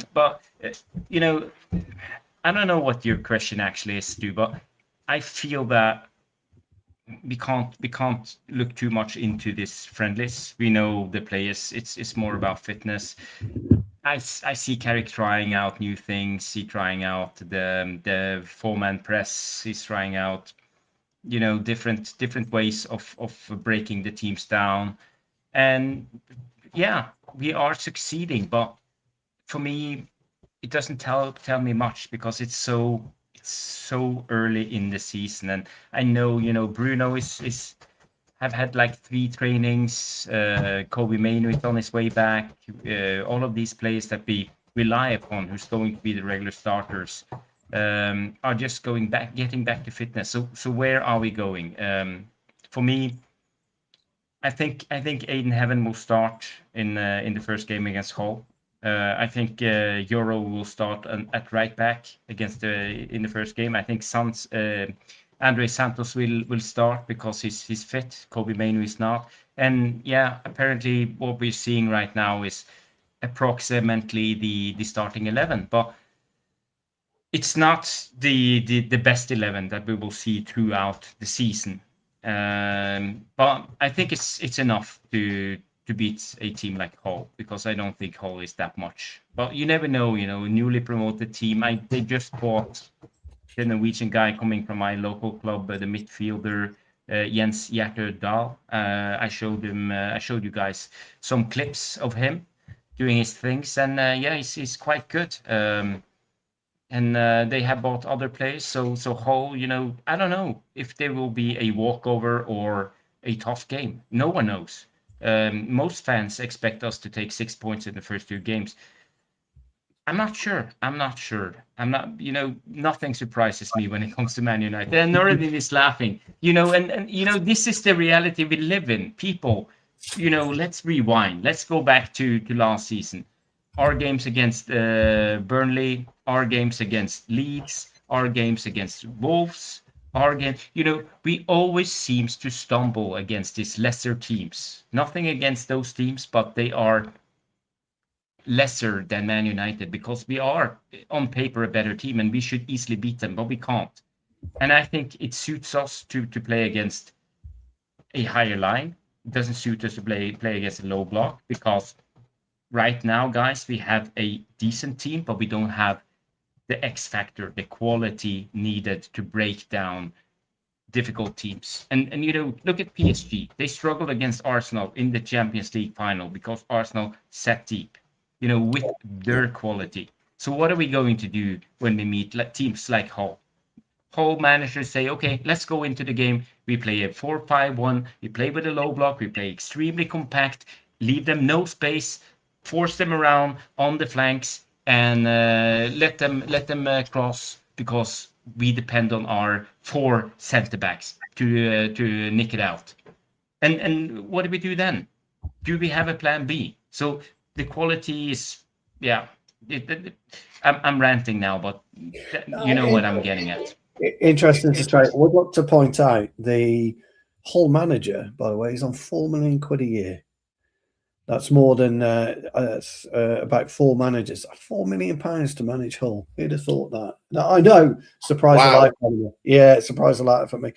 Mark, where do you what's your thoughts? And then Nuruddin will go to you, obviously. I'm doing my preview tomorrow night. Funny enough, for this game, you can see. Well, don't talk about your preview because obviously keep that for your show. Yeah, but I think you'll see Bruno get and likes of that get 45 minutes. Yeah. The ones who haven't will still come through. Because if you think about it, Acuna coming in, we've already got Dorgu fit. You got Rashford coming in. Well, actually, they're both in the same position. No Sesko. The keeper could be different. They still need to be fit, but and it's a big but. For me, these are not two friendlies we got coming up. There's no such thing as a friendly against Leeds. Oh, no chance. Right? Yeah. And these players, from what we heard, they're going to have a fucking point to prove playing Amarin. Wow. In AC Milan. A lot of people forget that Amarin is going to be the manager, and we lined this friendly up before he took the job. So how fucking ironic is that? So I think we will see a team going at it, maybe for the right reasons. We would believe, do you know what I mean? Because we're older, where we think like you turn up and you fight for every minute. I would like to just see some other players get a chance, play some different formation at some point or something like that. Like I said, I don't want to give too much away, but I think Bruno's always fit.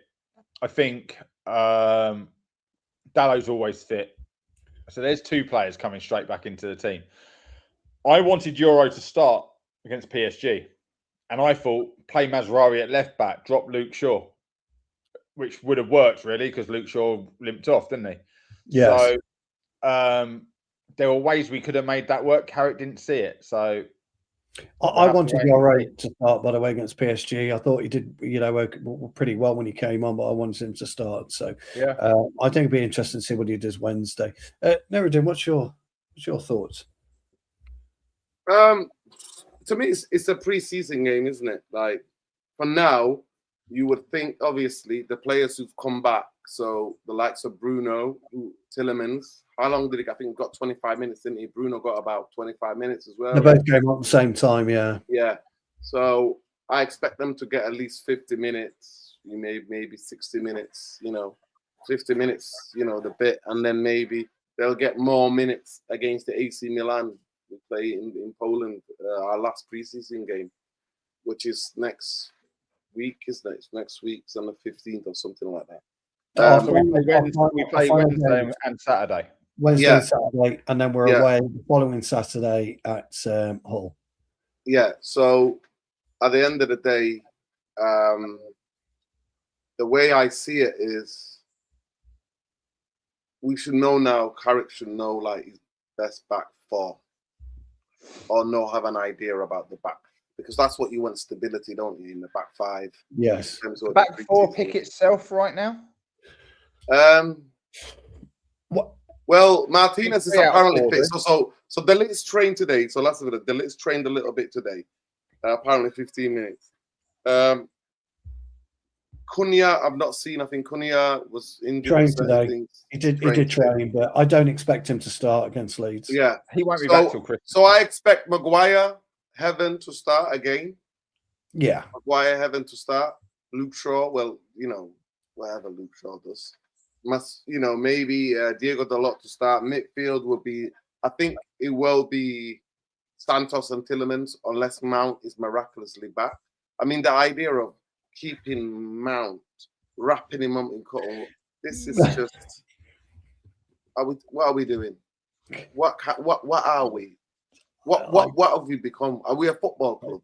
I don't know. In a pre-season, some guy who's injury prone, who's apparently got a hip injury, he's gonna get injured and more injured. So at the end of the day, it is what it is. Yeah. A lot of PR stuff coming out of the football club. You know me. I'm cynical. I am so cynical. If you're after a midfielder, you need to say that Mason Mount's basically not injured and he'll be back, because otherwise it drives the price up for Sander Berge. Oh, anyway. I don't even think they're going for Sanderberg anyway. But the point I will say is this, that I expect maybe Tillemans to start with Santos because that's what it would be. Would we see maybe Kobe get 25 minutes or to get 20 minutes here and there? But I expect Ahmad Mbermo to play. Who else has been playing? What's his name? Scouts like Stacey. Lacey. Lacey to start. Yeah, I think Lacey gets a run out. Nuruddin. I think Amas gets a run out as well. I don't think I'm with you guys. I don't think Kobe gets a run out. Quite disappointed, by the way. Kobe hasn't come back sooner, but anyway, that's just me. He was injured. Injured. I did see your wry smile, Mark, when you said it. He's injured and then he's trying to keep a straight face. I know. I do want to touch on Mason Mount quickly. And the reason I want to touch on Mason Mount because my old mate's here, and he made a valid point on our last show, and it's turned out to be true. We think, we don't know. I think what we were told is concerning Nuruddin. I totally agree with you. If they've taken them off on a precaution, that's poor. I mean, to me, that's poor. So, Jarvis, the floor is yours on Mason Mount, because I know you were quite vocal about trust.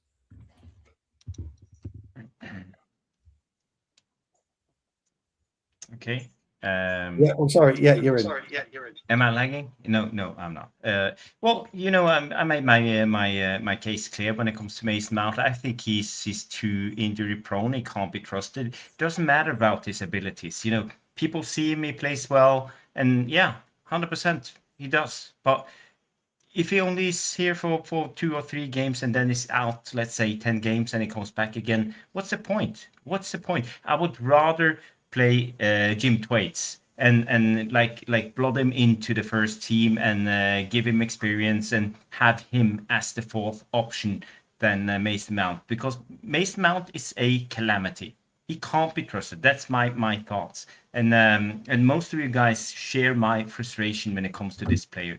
It's not about Mason Mount being a bad person, not him, being on the bender, doing something wrong, but he just can't stay fit. He doesn't have the body to compete at the highest level. So why do we bother spending our time on a player whose body's clearly breaking down? Go by his injury record for the last 3 to 4 seasons. And for me, he should be nowhere near Man United's first team squad. And if we have had sensible people around the squad who manage Man United and have said something like, okay, you can't do it, let's get rid of him. Manchester City, they would have sacked him right away. Arsenal, the same. Liverpool, same.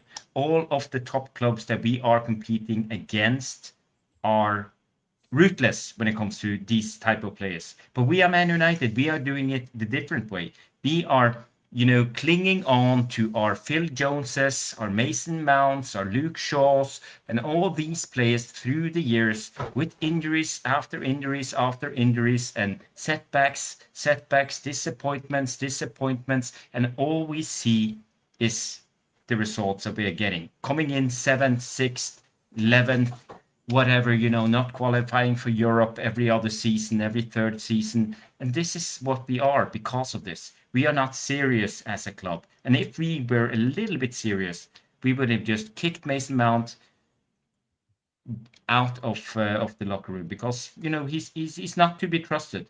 And it has nothing to do about his abilities. I think he's a good player, but for me, he can't be trusted. And, we have to be ruthless sometimes. But it comes down to the one thing, and that's money.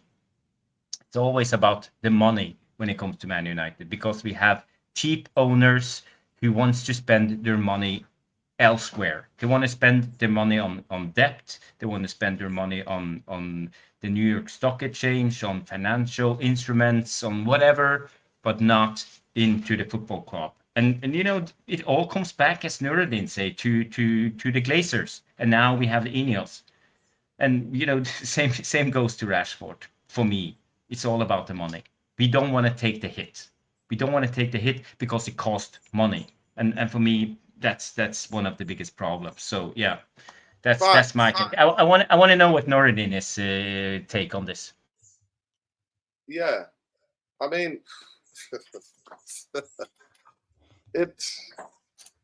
honestly, I could talk about this all day. I'm not shocked. I'm not surprised by the football club, the way he moves, the way it acts. I'm not surprised by any part of it, and I'm expecting a tough season. I'm not expecting an easy season. I wish Carrick all the best for him. I think we try to play the football in the right way. If everything goes if you judge it by the preseason, I'm not looking for any results. You know, the preseason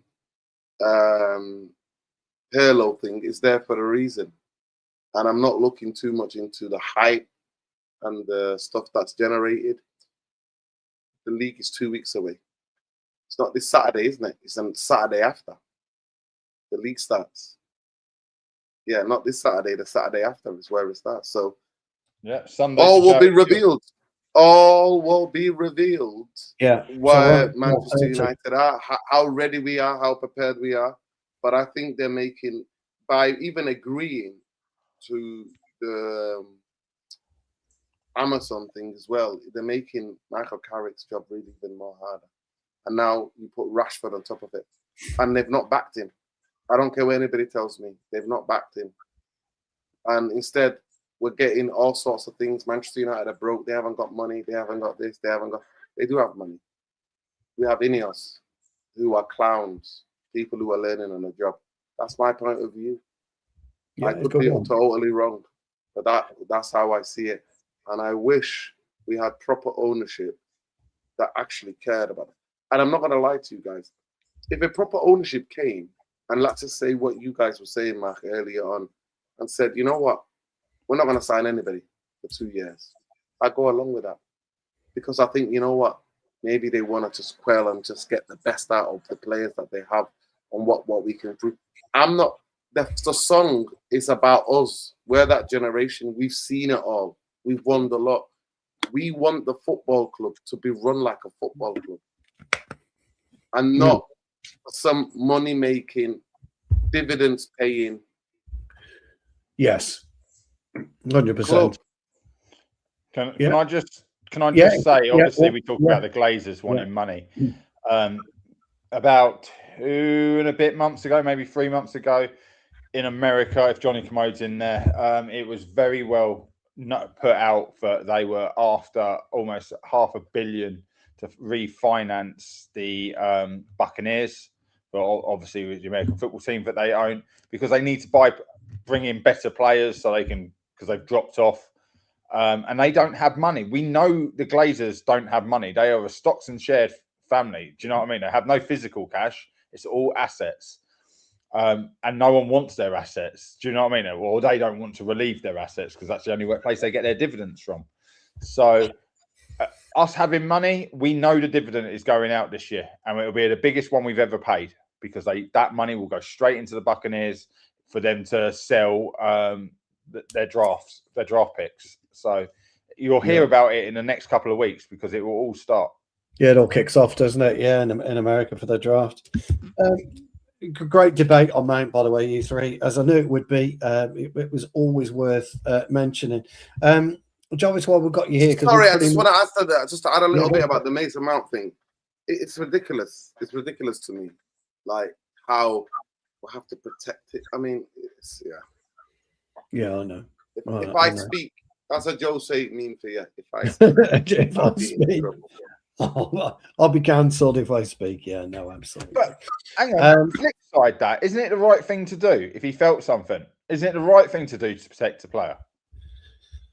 If you feel something as a player, although I'm just an idiot, so I always carry on because I'm a fool, and it's finally caught up with me. But no, I think as a footballer, if you are Mason Mount and you do feel something, yeah, it does make sense to come off. But I'm kind of in agreement though with you all. You shouldn't be protecting a footballer in today's day and age. You know, he's got to protect himself first and foremost. And we've always said, Mark, that a player, it's his responsibility to stay fit. And it is, you know, and we all know the Ryan Giggs story. on how he had to move into a automatic car because of his hamstring problems. We all know that. We all know Michael Owen had similar things, and he didn't deal with it the way that Giggsy did. And Giggsy survived, and Michael Owen didn't. And look, your pelvic. If your pelvis is slightly out of a line, then it's what I feel his injury is. It's really problematic, and I don't know if you could have an operation to put it back. I haven't got a Scooby. I wouldn't know. Can, but you're talking like potential hip replacements and everything in the future. future. I mean, yeah, the whole lot, isn't it? You're talking a big fucking job. So maybe he thinks he can manage it, and I think we saw the same thing, didn't we, with De Ligt? He'd been playing with a. Can I just ask a question? If any of you ever try to question me about the injury and rehab department, how the effing way did he pass the medical? Because he had these problems at Chelsea. He was gone and not be seen at Chelsea. We must have known. How the hell did he pass an effing medical? Well, this is what I was saying last week, but you on the show, because you must have known, because I feel exactly the same, and it's one thing I feel like we have changed now. Like you said, Dr. Death's gone, but it was even worse before he came. He was an upgrade on what we had. So, the medicals and the things. It's basically that's the name I want, so we're going to sign him. It was a lack of investment. Majority of the different footballing departments, the Glazers and INEOS have continued, have not funded it properly. No. You can get all the high-tech machinery you want. If you don't have the world's leading experts, which we did. Yeah.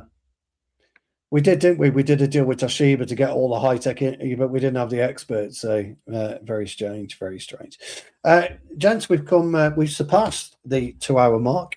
It's actually flown by tonight. There's tons of you watching, but I think we're on about 79 likes last time I looked. So we get us up to 100. That's not enough. It should be at least 150 likes. That's not enough. It should be at least 150 likes. Yeah. Big thank you to Tyrone as well for all the gems. He's given us jamming gems and rockstar gems and all sorts of stuff like that. Tyrone, he's been absolutely amazing. Jarvis, you posted in the chat earlier that Endrick has been using us for a contract extension. Is that correct? Yeah. Another Real Madrid player, playing his bets on the merry-go-round of all the agents and transfer talk in Europe, and suddenly he gets his will, and he's obviously now he's staying at Real Madrid, according to the latest rumors I read today. So again, when it comes to this, I think we should all just take a step back every time a Real Madrid player gets linked to Man United or any other club for that sake, but especially Man United gets always played when it comes to this. We've seen this and we know this through our history, through the years. I don't know if you all remember when Ramos was linked to Man United. We all got giddy. Yeah, we all got giddy, but it didn't happen. Hang on, so he was only a loan deal, wasn't he? We weren't buying him. Ramos? No, Endrick. It was just he was on loan at Lille last season. Yes. So it would have been a massive step up for him to come for us if they only loaned him out there. And so his contract negotiations would have already been open. The feedback's quite bad, Jarvis. It's because he's not using the mic. Headset. So. I'll try to mute as best as I can, but and the same goes for you guys when I'm talking. But I just want to say this report came out today. Rosmano sent me this, and Endrick set to stay at Real Madrid. Decision made by the club and Jose Mourinho. Situation expected to be reviewed in January, with a loan as a possibility, if not having regular playing time, and it comes from the Athletic. So again, I think it's set and done when it comes to Endrick. He's not coming to Man United. He's not going to the Premier League. He's not going to Aston Villa. He's going to stay at Real Madrid for at least 6 more months. And I'm fine with it. What could we do with Endrick in the first place? We don't develop players. We have a hard time giving them a stable environment, and he wouldn't come and set the light on fire, the heaven on fire, playing for Man United. It's just how it is. So people getting giddy because of Endrick. Get a grip. What we need is players who have established themselves at the top European level, and Hendrik is not one of them. He have had half a season playing well for Lyon in the French league. That's okay, but I think we need better, because are we going to be title contenders this season? Are we going to at least be top 4 contenders, top 5 contenders? Are we going to do a cup run? Are we going to do well in the Champions League? I wouldn't place my bet on Endricks when it comes to this, because as far as I know, he can't be consistent. And I need consistent players to come in, and I would rather take Welbeck than Endrick. This is where I am. I need players who can come in and perform at a consistent level every week. So we were in to sign Endrick before he went to Real Madrid. We were the other club with Real Madrid to sign him. Endrick's contract expires on June 30th, 2030. His under 18 side of his contract has expired now. So there was no renegotiation. He's only on 2 million a week. No, a month. So he's not on huge wages or anything like that. So a loan of him was easy to cover. And Endrick is a superstar of the future of the Brazil team, right? So to speak. Real Madrid are doing the right thing with him by loaning him out. I agree we wouldn't be able to play him, but we originally tried to sign him. So why wouldn't we go for a loan for a player we tried to sign? Because if it don't work out at Real Madrid, you can get him to come in for us. That's actually a little bit of smart. Who is Endrick going to learn from? Sesko? Is he going to learn him all the traits, the tricks, and everything he needs to know to play in the Premier League? Who else is out there? Cunha? Is he the guy then? I said that about Sesko, and no one wants to buy an older striker. So who's Sesko learning off at 23? So Endrick is actually flair. He's got a lot more going for him from what Sesko has. He can run with the ball. He can shoot from distance. He can shoot from close. He's left foot, right foot. Okay, he can't head. What's Sesko actually number one trait? So, well, my point, Mark, when it comes to this is a young striker coming into this Man United team that historically in the last 10 years haven't developed a lot of young talents. And we don't nurture them, and we don't give them a base of performing at a consistent level. And as soon as they play well, we hype them up to a level that they are so high up that they will fall and crash into the ground. We have seen it with so many players, and this is what we do. So again, I feel that we as a club should stay away from the Endricks and the guys who comes in with a big hype. It's okay signing young players that's kind of unknown with no expectations, who can come in and do their thing gradually and then come in. And this even worries me when we talk about JJ Gabriel, because the hype around JJ Gabriel is immense. And well, you were on my show last night, and I said that exactly what I was saying. Yeah, but it's not about his talent. It's more about the pressure. And the pressure at Man United is something else. We are not playing for the Brightons or Leeds or whatever. It's something else. And we saw who was it? One YouTuber, one content creator who came out and criticized JJ Gabriel today. I saw a lot of people reacting to it. And this is what you get. This is what you get. Idiots. People who comes in and criticize 15 years old, 16-year-old, 17-year-old, 18-year-olds, and bash them to the ground. What's the fucking point? And this is what you get with Man United. So we as a club need to protect our youth, And we can't bring in players like Endrick because, you know, it would never work. That's just my take on it. I get Jarvis's take, but the point I was trying to make is when we tried to sign him, no one thought that. But because Real Madrid signed him and loaned him out, now we think that. Swings and roundabouts. Why are we going for these young players and then asking them to step up? We've all done it in the chat tonight. We've got, I'll call him Oreo because I cannot pronounce his new name, this Colombian kiddie that's in the going into the Oh, one. yeah, I know what you mean. Yeah, or Zico, or something like that. It's something like that, but I'm not sure. I'm waiting for a commentator to say it so I get the pronunciation right. But JJ is a prime example. Jarvis, you were in my chat last night when I was talking about him and about it's the people around him. JJ has talent, but he shouldn't be in Pro Direct in Manchester during the World Cup doing signings at 15 years of age, right? That's Man United doing this. Same as they've done with Pogba. Same as they've done with, what's his name? The one who was the best United player of all time that never made it. Played in the same team as Pogba. You're on about, yeah, I know. Was it Morrison? Yeah, Morris. Yeah. So, you know, Ravel. This isn't anything new. Ravel Morris. And Ravel Morrison. Yeah. This isn't anything new and it will never go away. But it is very interesting.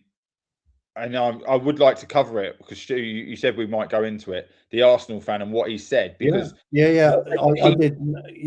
I think an Arsenal fan does have the right to say it because they have Max Dowman, school year above. Look how they dealt with their Dowman and how we're dealing with JJ Gabriel. There are comparisons there. Max Dowman's is the Arsenal superstar of the future. JJ Gabriel is being put out as a Man United superstar. There is literally 6 months between them.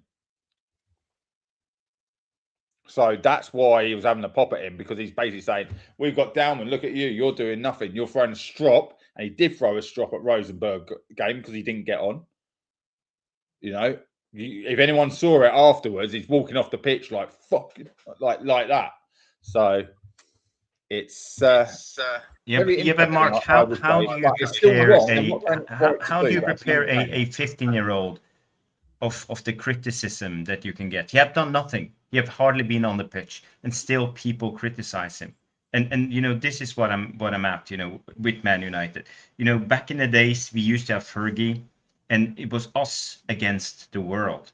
You know, Fergie always put his wings over his players. He protected them. Fergie wouldn't let him be walking around on his own. That's and now we have shit content creators. You know, every other idiot out there coming out and criticizing teenagers, young guys. You know, I'm an old guy. I'm 49 years of age. I can fucking handle it if people criticize me because I'm robust. If you're 15, 16, 17, you can't. And some might, but most of them can't. And you know, this is what we get. So we as a big club, we need to protect them by all means. And you know, we shouldn't hype JJ Gabriel. We should just keep him quiet. Don't let Man United MUTV post videos of him in the under 16s doing flicks and tricks. Keep it quiet. Don't be a fucking fool, because you know, building up these expectations only makes it worse for him. You know, if you're proper, if it's your son, you would have protected him. No, so this is something which is we spoke about earlier in the show about youth of today, right? Do you know who JJ Gabriel is? Don't you, on YouTube? Kid Messi. He's been around since he was about 7 or 8. So he's been dealing with criticism and things like that about being Billy Big Bollocks since he was a youth on his own videos. He's had it all his life. He's probably the closest thing we have, basically, of constant abuse since probably the late 80s, early 90s of players who were doing something different in the game. Because he put himself, well, actually his parents put himself in the position of filming him and doing that, right? And that's continuing to happen. I'm not saying a 15-year-old deserves any abuse, right? Because obvious reasons, right? That's part of my DNA and what I coach. But that is your answer to every single one of you who think JJ Gabriel is okay to play for Manchester United's first team. Because if you can't handle that, how the fuck do you handle 70,000 people getting on your back when you're doing the Marcus Rashford, because throwing your arms around because things gone wrong? And he does throw strops. He does throw his arms around. You've seen it in the under 18s. These are sort of facts that people overlook because we're so desperate to have another superstar. Well, you know me, there's no superstars in football, never has been. Maybe the odd one or two, but he could be, Stu. He is that kind of maverick. He is a maverick on the ball. We'll never. We won't know yet for another 3-4 years, will we? But what a youth team this season! We've got Rooney. We've got Carrick. Yeah, what a youth team! But they need to play men's football, guys. We are 2 minutes 15 in. It's been an absolutely brilliant show. I've got to say, Mark and Nuruddin, absolutely brilliant. Jarvis popping on, superb as well. We've got some questions. We've got mainly from Trev, but we've got some questions. Got 10 minutes, guys, to run through some questions. Just bear with us 1 second, then, and we whatever the time, yeah.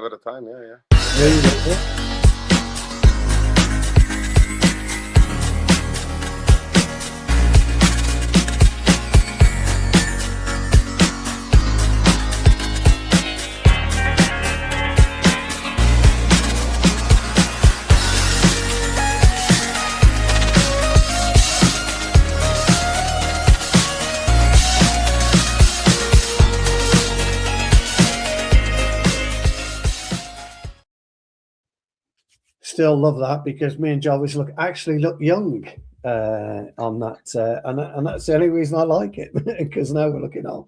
Right then, it's quite unusual this time, because Jarvis that is normally hosting and I'm usually Q&A, but it's a little bit different this time because I've been hosting, so I might flip it and get Jarvis to host the Q&A just for once, just to have a bit of fun. There you go, mate. And if we can all, while Jarvis is talking, if we can all go on silent, and then he can do that. So, Jarvis, the questions are starred. Trev's got 1 million questions in, so all I used to do with Trev is just cherry pick.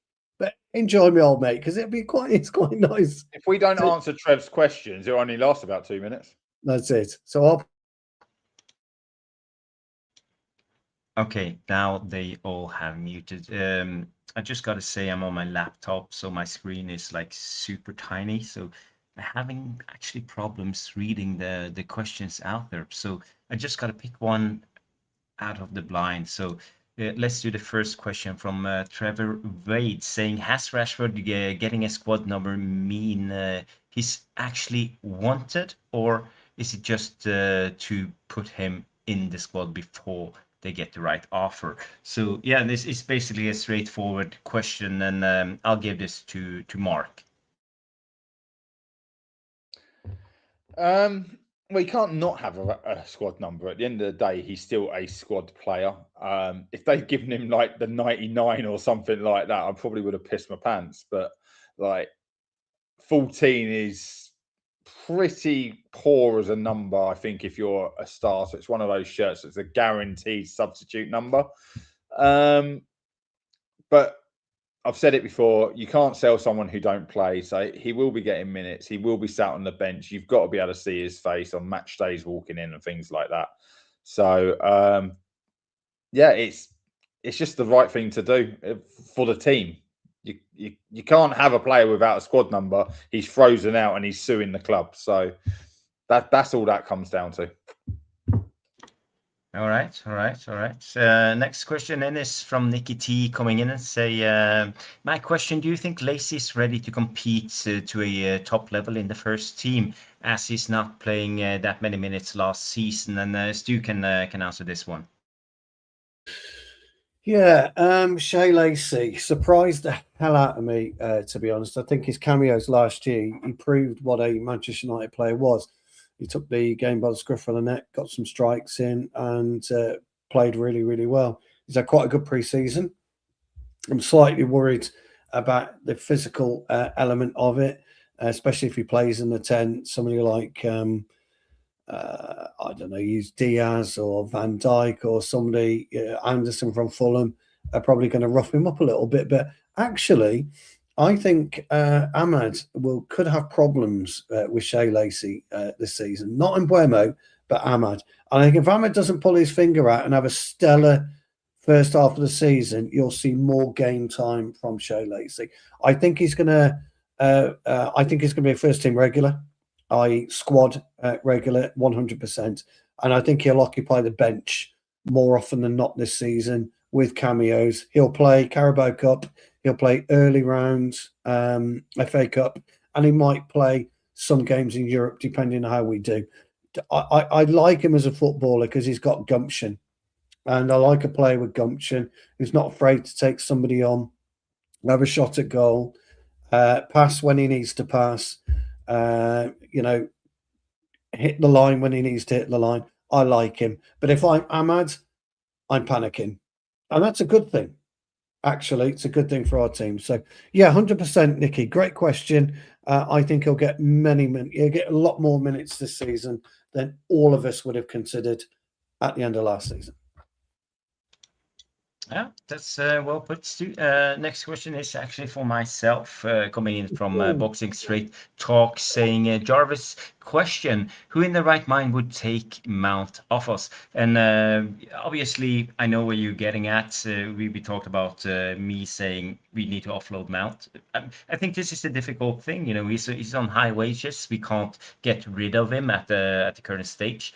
But, if we had any sense, we would just take the hit, take the loss, and give him away for free, if possible. But I know what you're trying to say. That's this is the obstacle in our current state.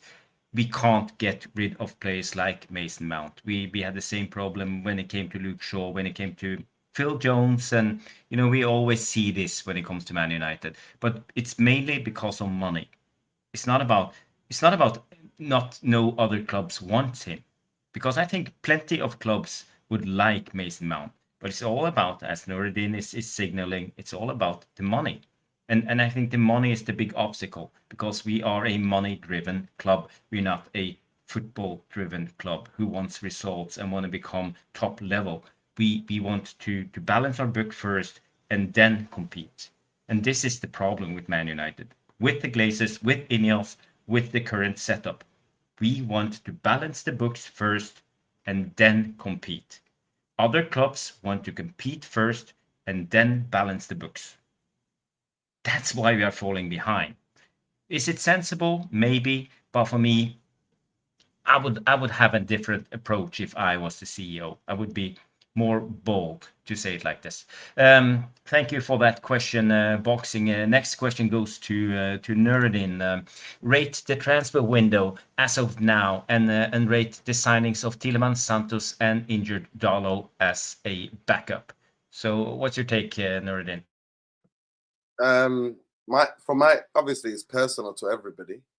For my expectations, I said we needed 8 to 10 players, but I said I can do with 6 now. Sign 6 players this summer. And Casemiro left. Ugarte's out for the season. And they've only brought in 2 players for me. I don't count Darlow as some sort of first team player. He's not a first team player. If goalkeepers, unless they have a major injury, Lamens is the number 1. And Jack Darlow might play in the League Cup or whatever. He could have got, to me, he's not a big signing. He's not. I'm talking about players who are going to go into the first team. And Jack Darlow is not going into the first team. So I said we should sign 6 players who will go into that first team. So Carrick next season in the Champions League and in the league, he's got at least options of the bench. And he can actually select different players, but the quality can still stay the level. And they've not done that. So the window at this moment in time, 2 in, 2 out, in terms of the midfield, because allegedly we're supposed to sell, what's his name? Ugarte. So I don't see Mason Mount as a player. He's like, I've said it. I've all you know what I think of Mason Mount. I don't know him personally. I wish him all the best. But this game that United keep playing is ridiculous. So for me, the transfer gets a 2. And that's me being generous. Yeah, well put, Nordin. Thank you, Trev, for the question. Another question from Trev. I want to do this quickly around the panel. The most talented player you knew growing up that never made it for one reason or another that could have been top tier. So let's start with Stu. It's a player called Ian Sankey. He was down at Ipswich Town when we were kids. So we're talking back in the 70s and 80s. It was difficult to get into Ipswich at the time, Jarvis, if you remember, because of Alan Brazil there, Eric Gates, and all of that crowd. I can't remember all of them, so it was very difficult. But he was a very, very talented player. The one that did make it from our school was Dalian Atkinson. Played at Aston Villa, the late Dalian Atkinson. So it'd be Ian Sankey for me. Okay. Ian Sankey. Mark. Probably my mate Orville. Very, very funny story. We call him Orville is because of his height, right? Was let go from Bournemouth, even though under 15s and under 16s, I think it might have been 14s and 15s. Top goal scorer, most assists, 2 seasons running, doesn't get a YTS because he's too small. And you're like, and it was simple as that. Let go, never made it. Great player. But I also have a friend who is current captain of Crewe. So, so I can go both sides of it. So, yeah.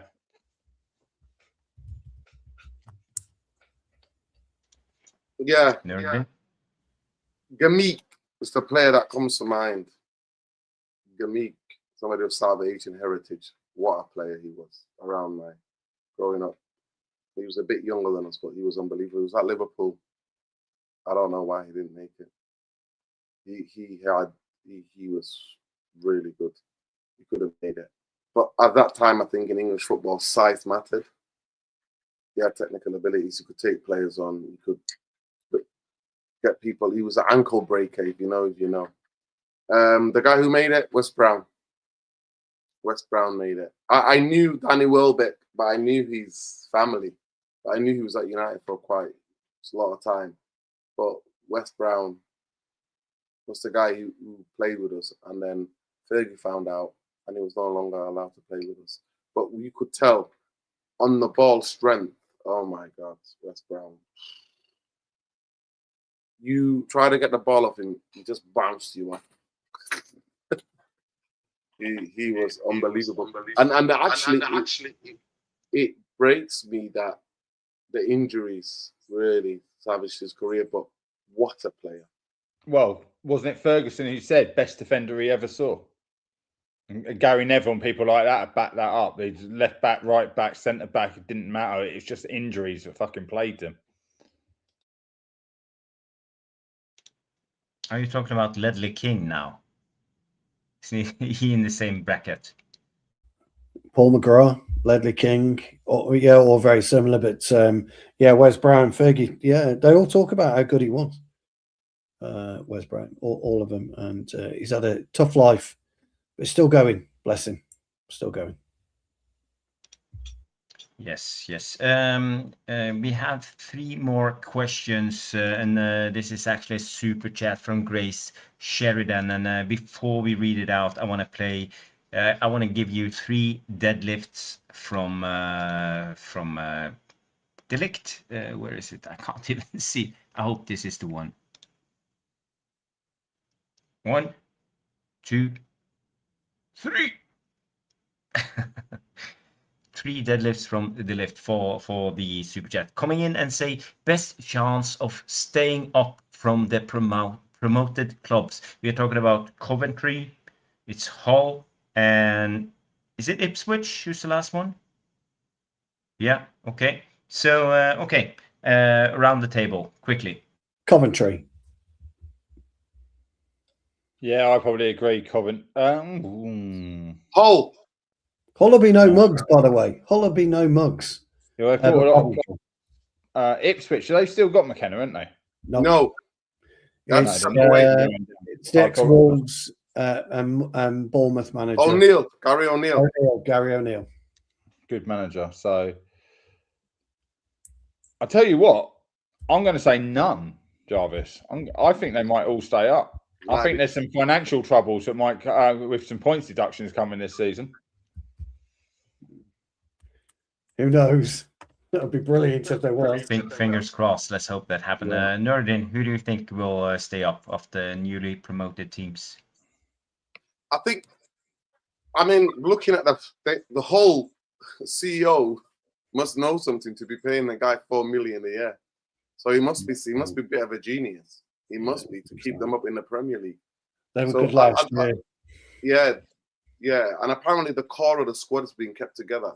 I don't believe in signing brand new players. You need to keep a core, that fighting spirit.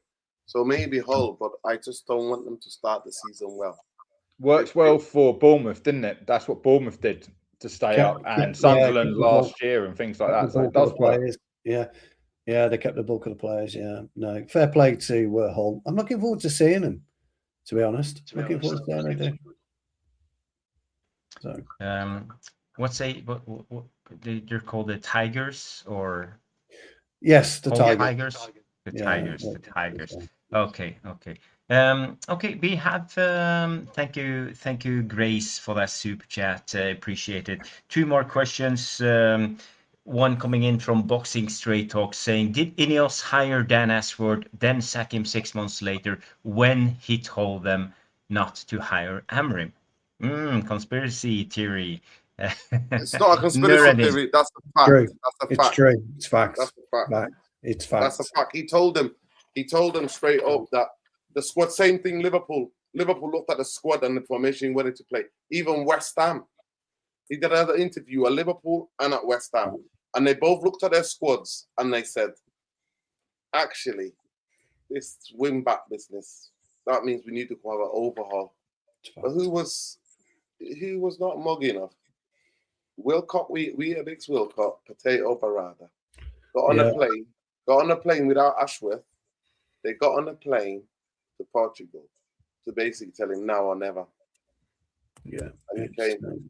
Yeah. And you know the rest. And that's why, genuinely, I didn't really blame him too much because he was just bought in that. No, that is. But it's going to be interesting. It's going to be very interesting to see what handshakes are going to take place with him and the United players in Poland. Oh, they'll all be handshaking because it's all going to be on TV. So it's PR. Are they showing that game on television as well?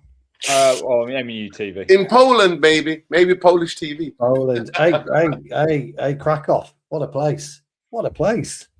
Talking of which. Warsaw, what a place. Warsaw. Yeah. Anyone see Lewandowski's goal? Just proved what a real, I know it was only in MLS, but he just proved what a real striker was about. Played it in from the 18 yards, followed his run. The keeper saved it. Lewandowski, thank you very much. Next. Can't do it. Gracie Sheridan, Jarvis, has pulled out with another. Thank you so much, Grace. You are a legend. You know, I can't say it enough. I appreciate all the gifts, all the donations, and everything that you guys come in with and help out the channel. You know, I gladly take the banter. You know, I know it's just for fun. It's just a space where we can talk about Man United. So, you know, no pun intended. So coming in saying, Jarvis, could you have at least got a clip of Dalot's standing, long jumping talents? Great job, guys. Do you know what she's talking about? Yeah. So Dalot cleared the long jump ladder, so to speak, if that's the best way to call it. So he actually cleared it. And that's what she's talking about. So it was a few of them did. They showed that, but I think a few of them, even Harry Maguire, got quite far along. When Bruno didn't, though, did he? Bruno didn't. Bruno only got about a third of the about 3/4 of the way up. And that's why we've never seen Bruno score a header. Yeah, but Dalot completed it. So that's what she's talking about. Which is fair. I just want to add the last player I saw who cleared it was Anthony Elanga. And where he's Where is he now? Don't say that to Grace. Bloody hell, you're brave. Sorry, Grace. Did I say that out loud? You did. You're brave. You are. Sorry. Thank you so much, Grace, for that super chat. You are lovely coming in and helping out the channel. £5, really appreciate it. And guys, you can do as Grace super chats. You can become a member. You can, support the channel in every means necessary. But you don't have to donate money. You can just press the like. That's the most important thing. Or just watch us, hype the show, leave a comment, do whatever what's in your budget. So no pressure, guys. It's just all love from the Tactical Devils. Last question of the evening coming in from Big Erm 41, saying question Jarvis. Okay, but I'll give this to. I'm just gonna read it quickly. With Fulham purchasing the midfielder from Madrid and Shea Charles, does this potentially mean for life after Patrick Sanderberg, and us getting him potentially? Yeah, well, I have been speculating about this a lot of the time, but unfortunately, Big Erm, Fulham just sold Lukic to Ipswich, I believe. So they just sold one of their DMs. So I'm just looking for other transfer news when it comes to Fulham and praying and hoping that they buy another DM. Shea Charles is a massive talent. I think he can come in and do a job. Him and Sander Berge would be a hell of a midfield for Fulham.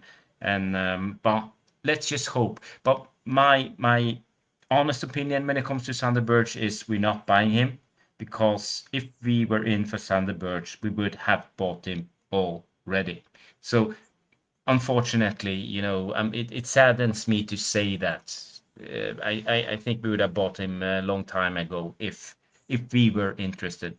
I think the biggest obstacle right now is the valuation. I think Fulham wants 40 million for a 28-year-old who's becoming 29 in February. And knowing INEOS and the Glazers, we are only after bargains. We want value for our money. So as I said, it's about balancing the budget and then becoming a good footballing club. So this is where we are at the moment. But thank you for that question, Big Erm 41. Brilliant question. And that was the last one for the evening. I will give it to Stu to wrap it up and do the regular stuff.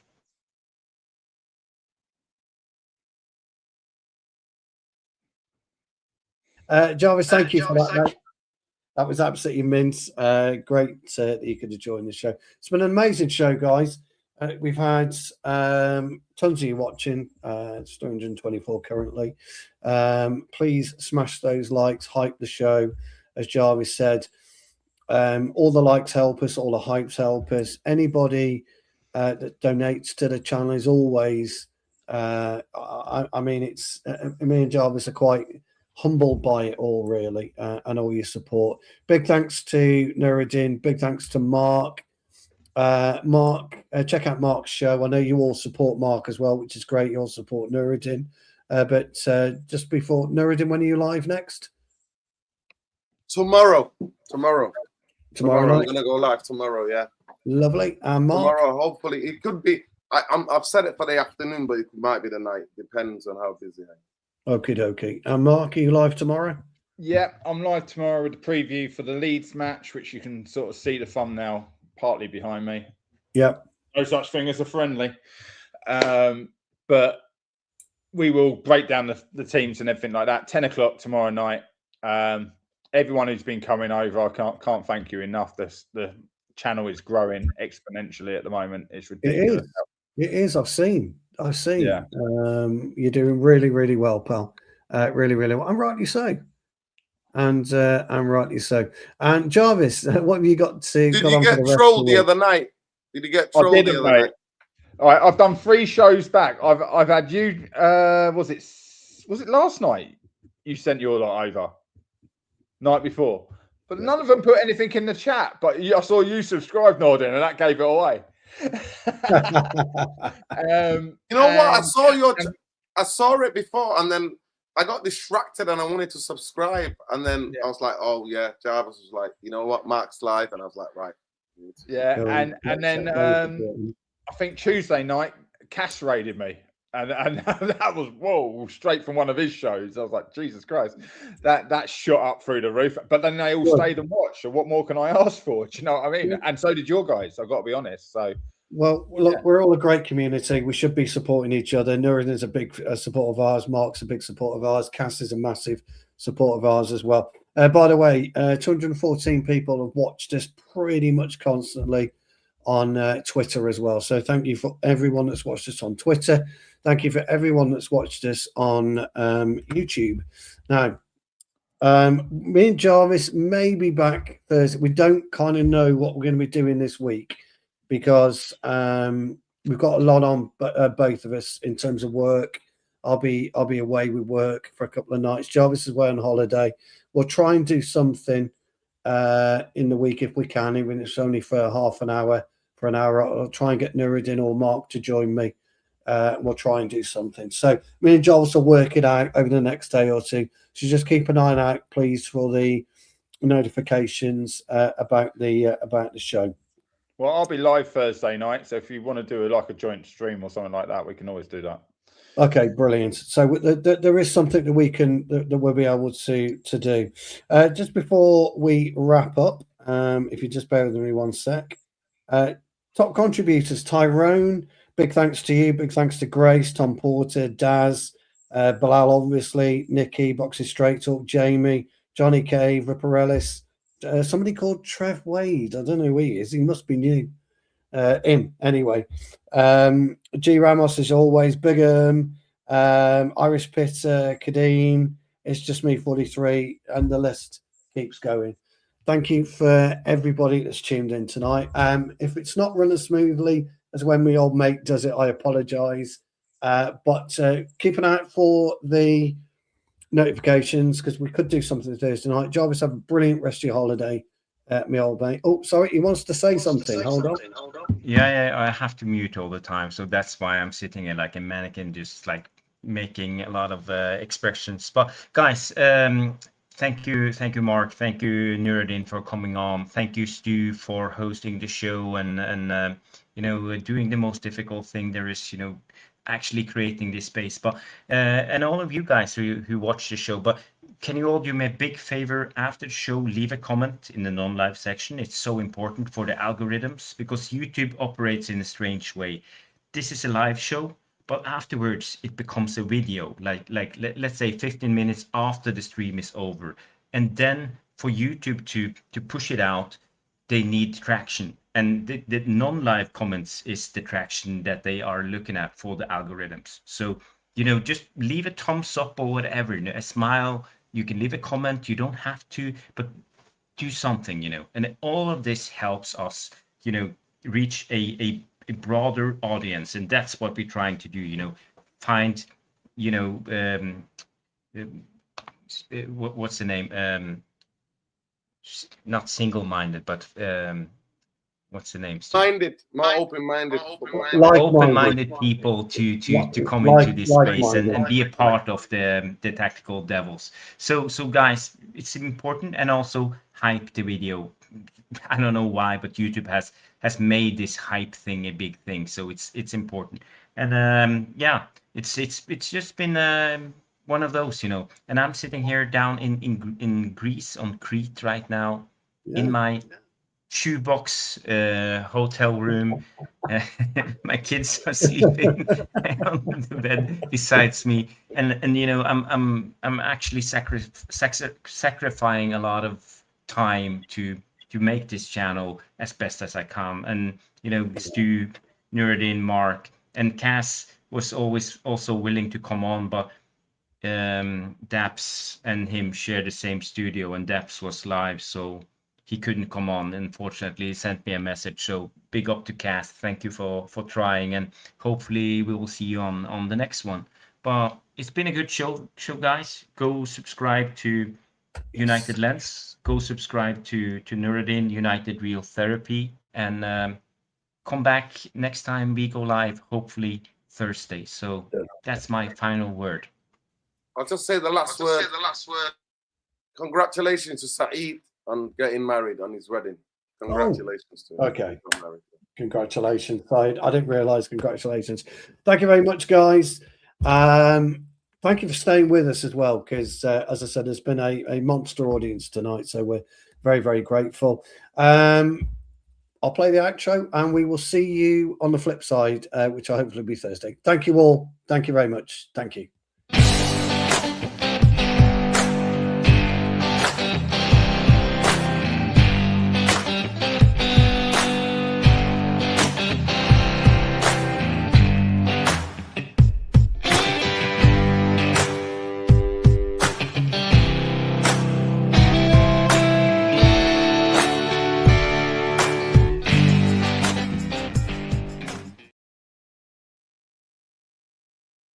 Yeah, big up, guys. Big up to everybody. Big up, Jarvis. Already in the sunshine. You're already tanned up.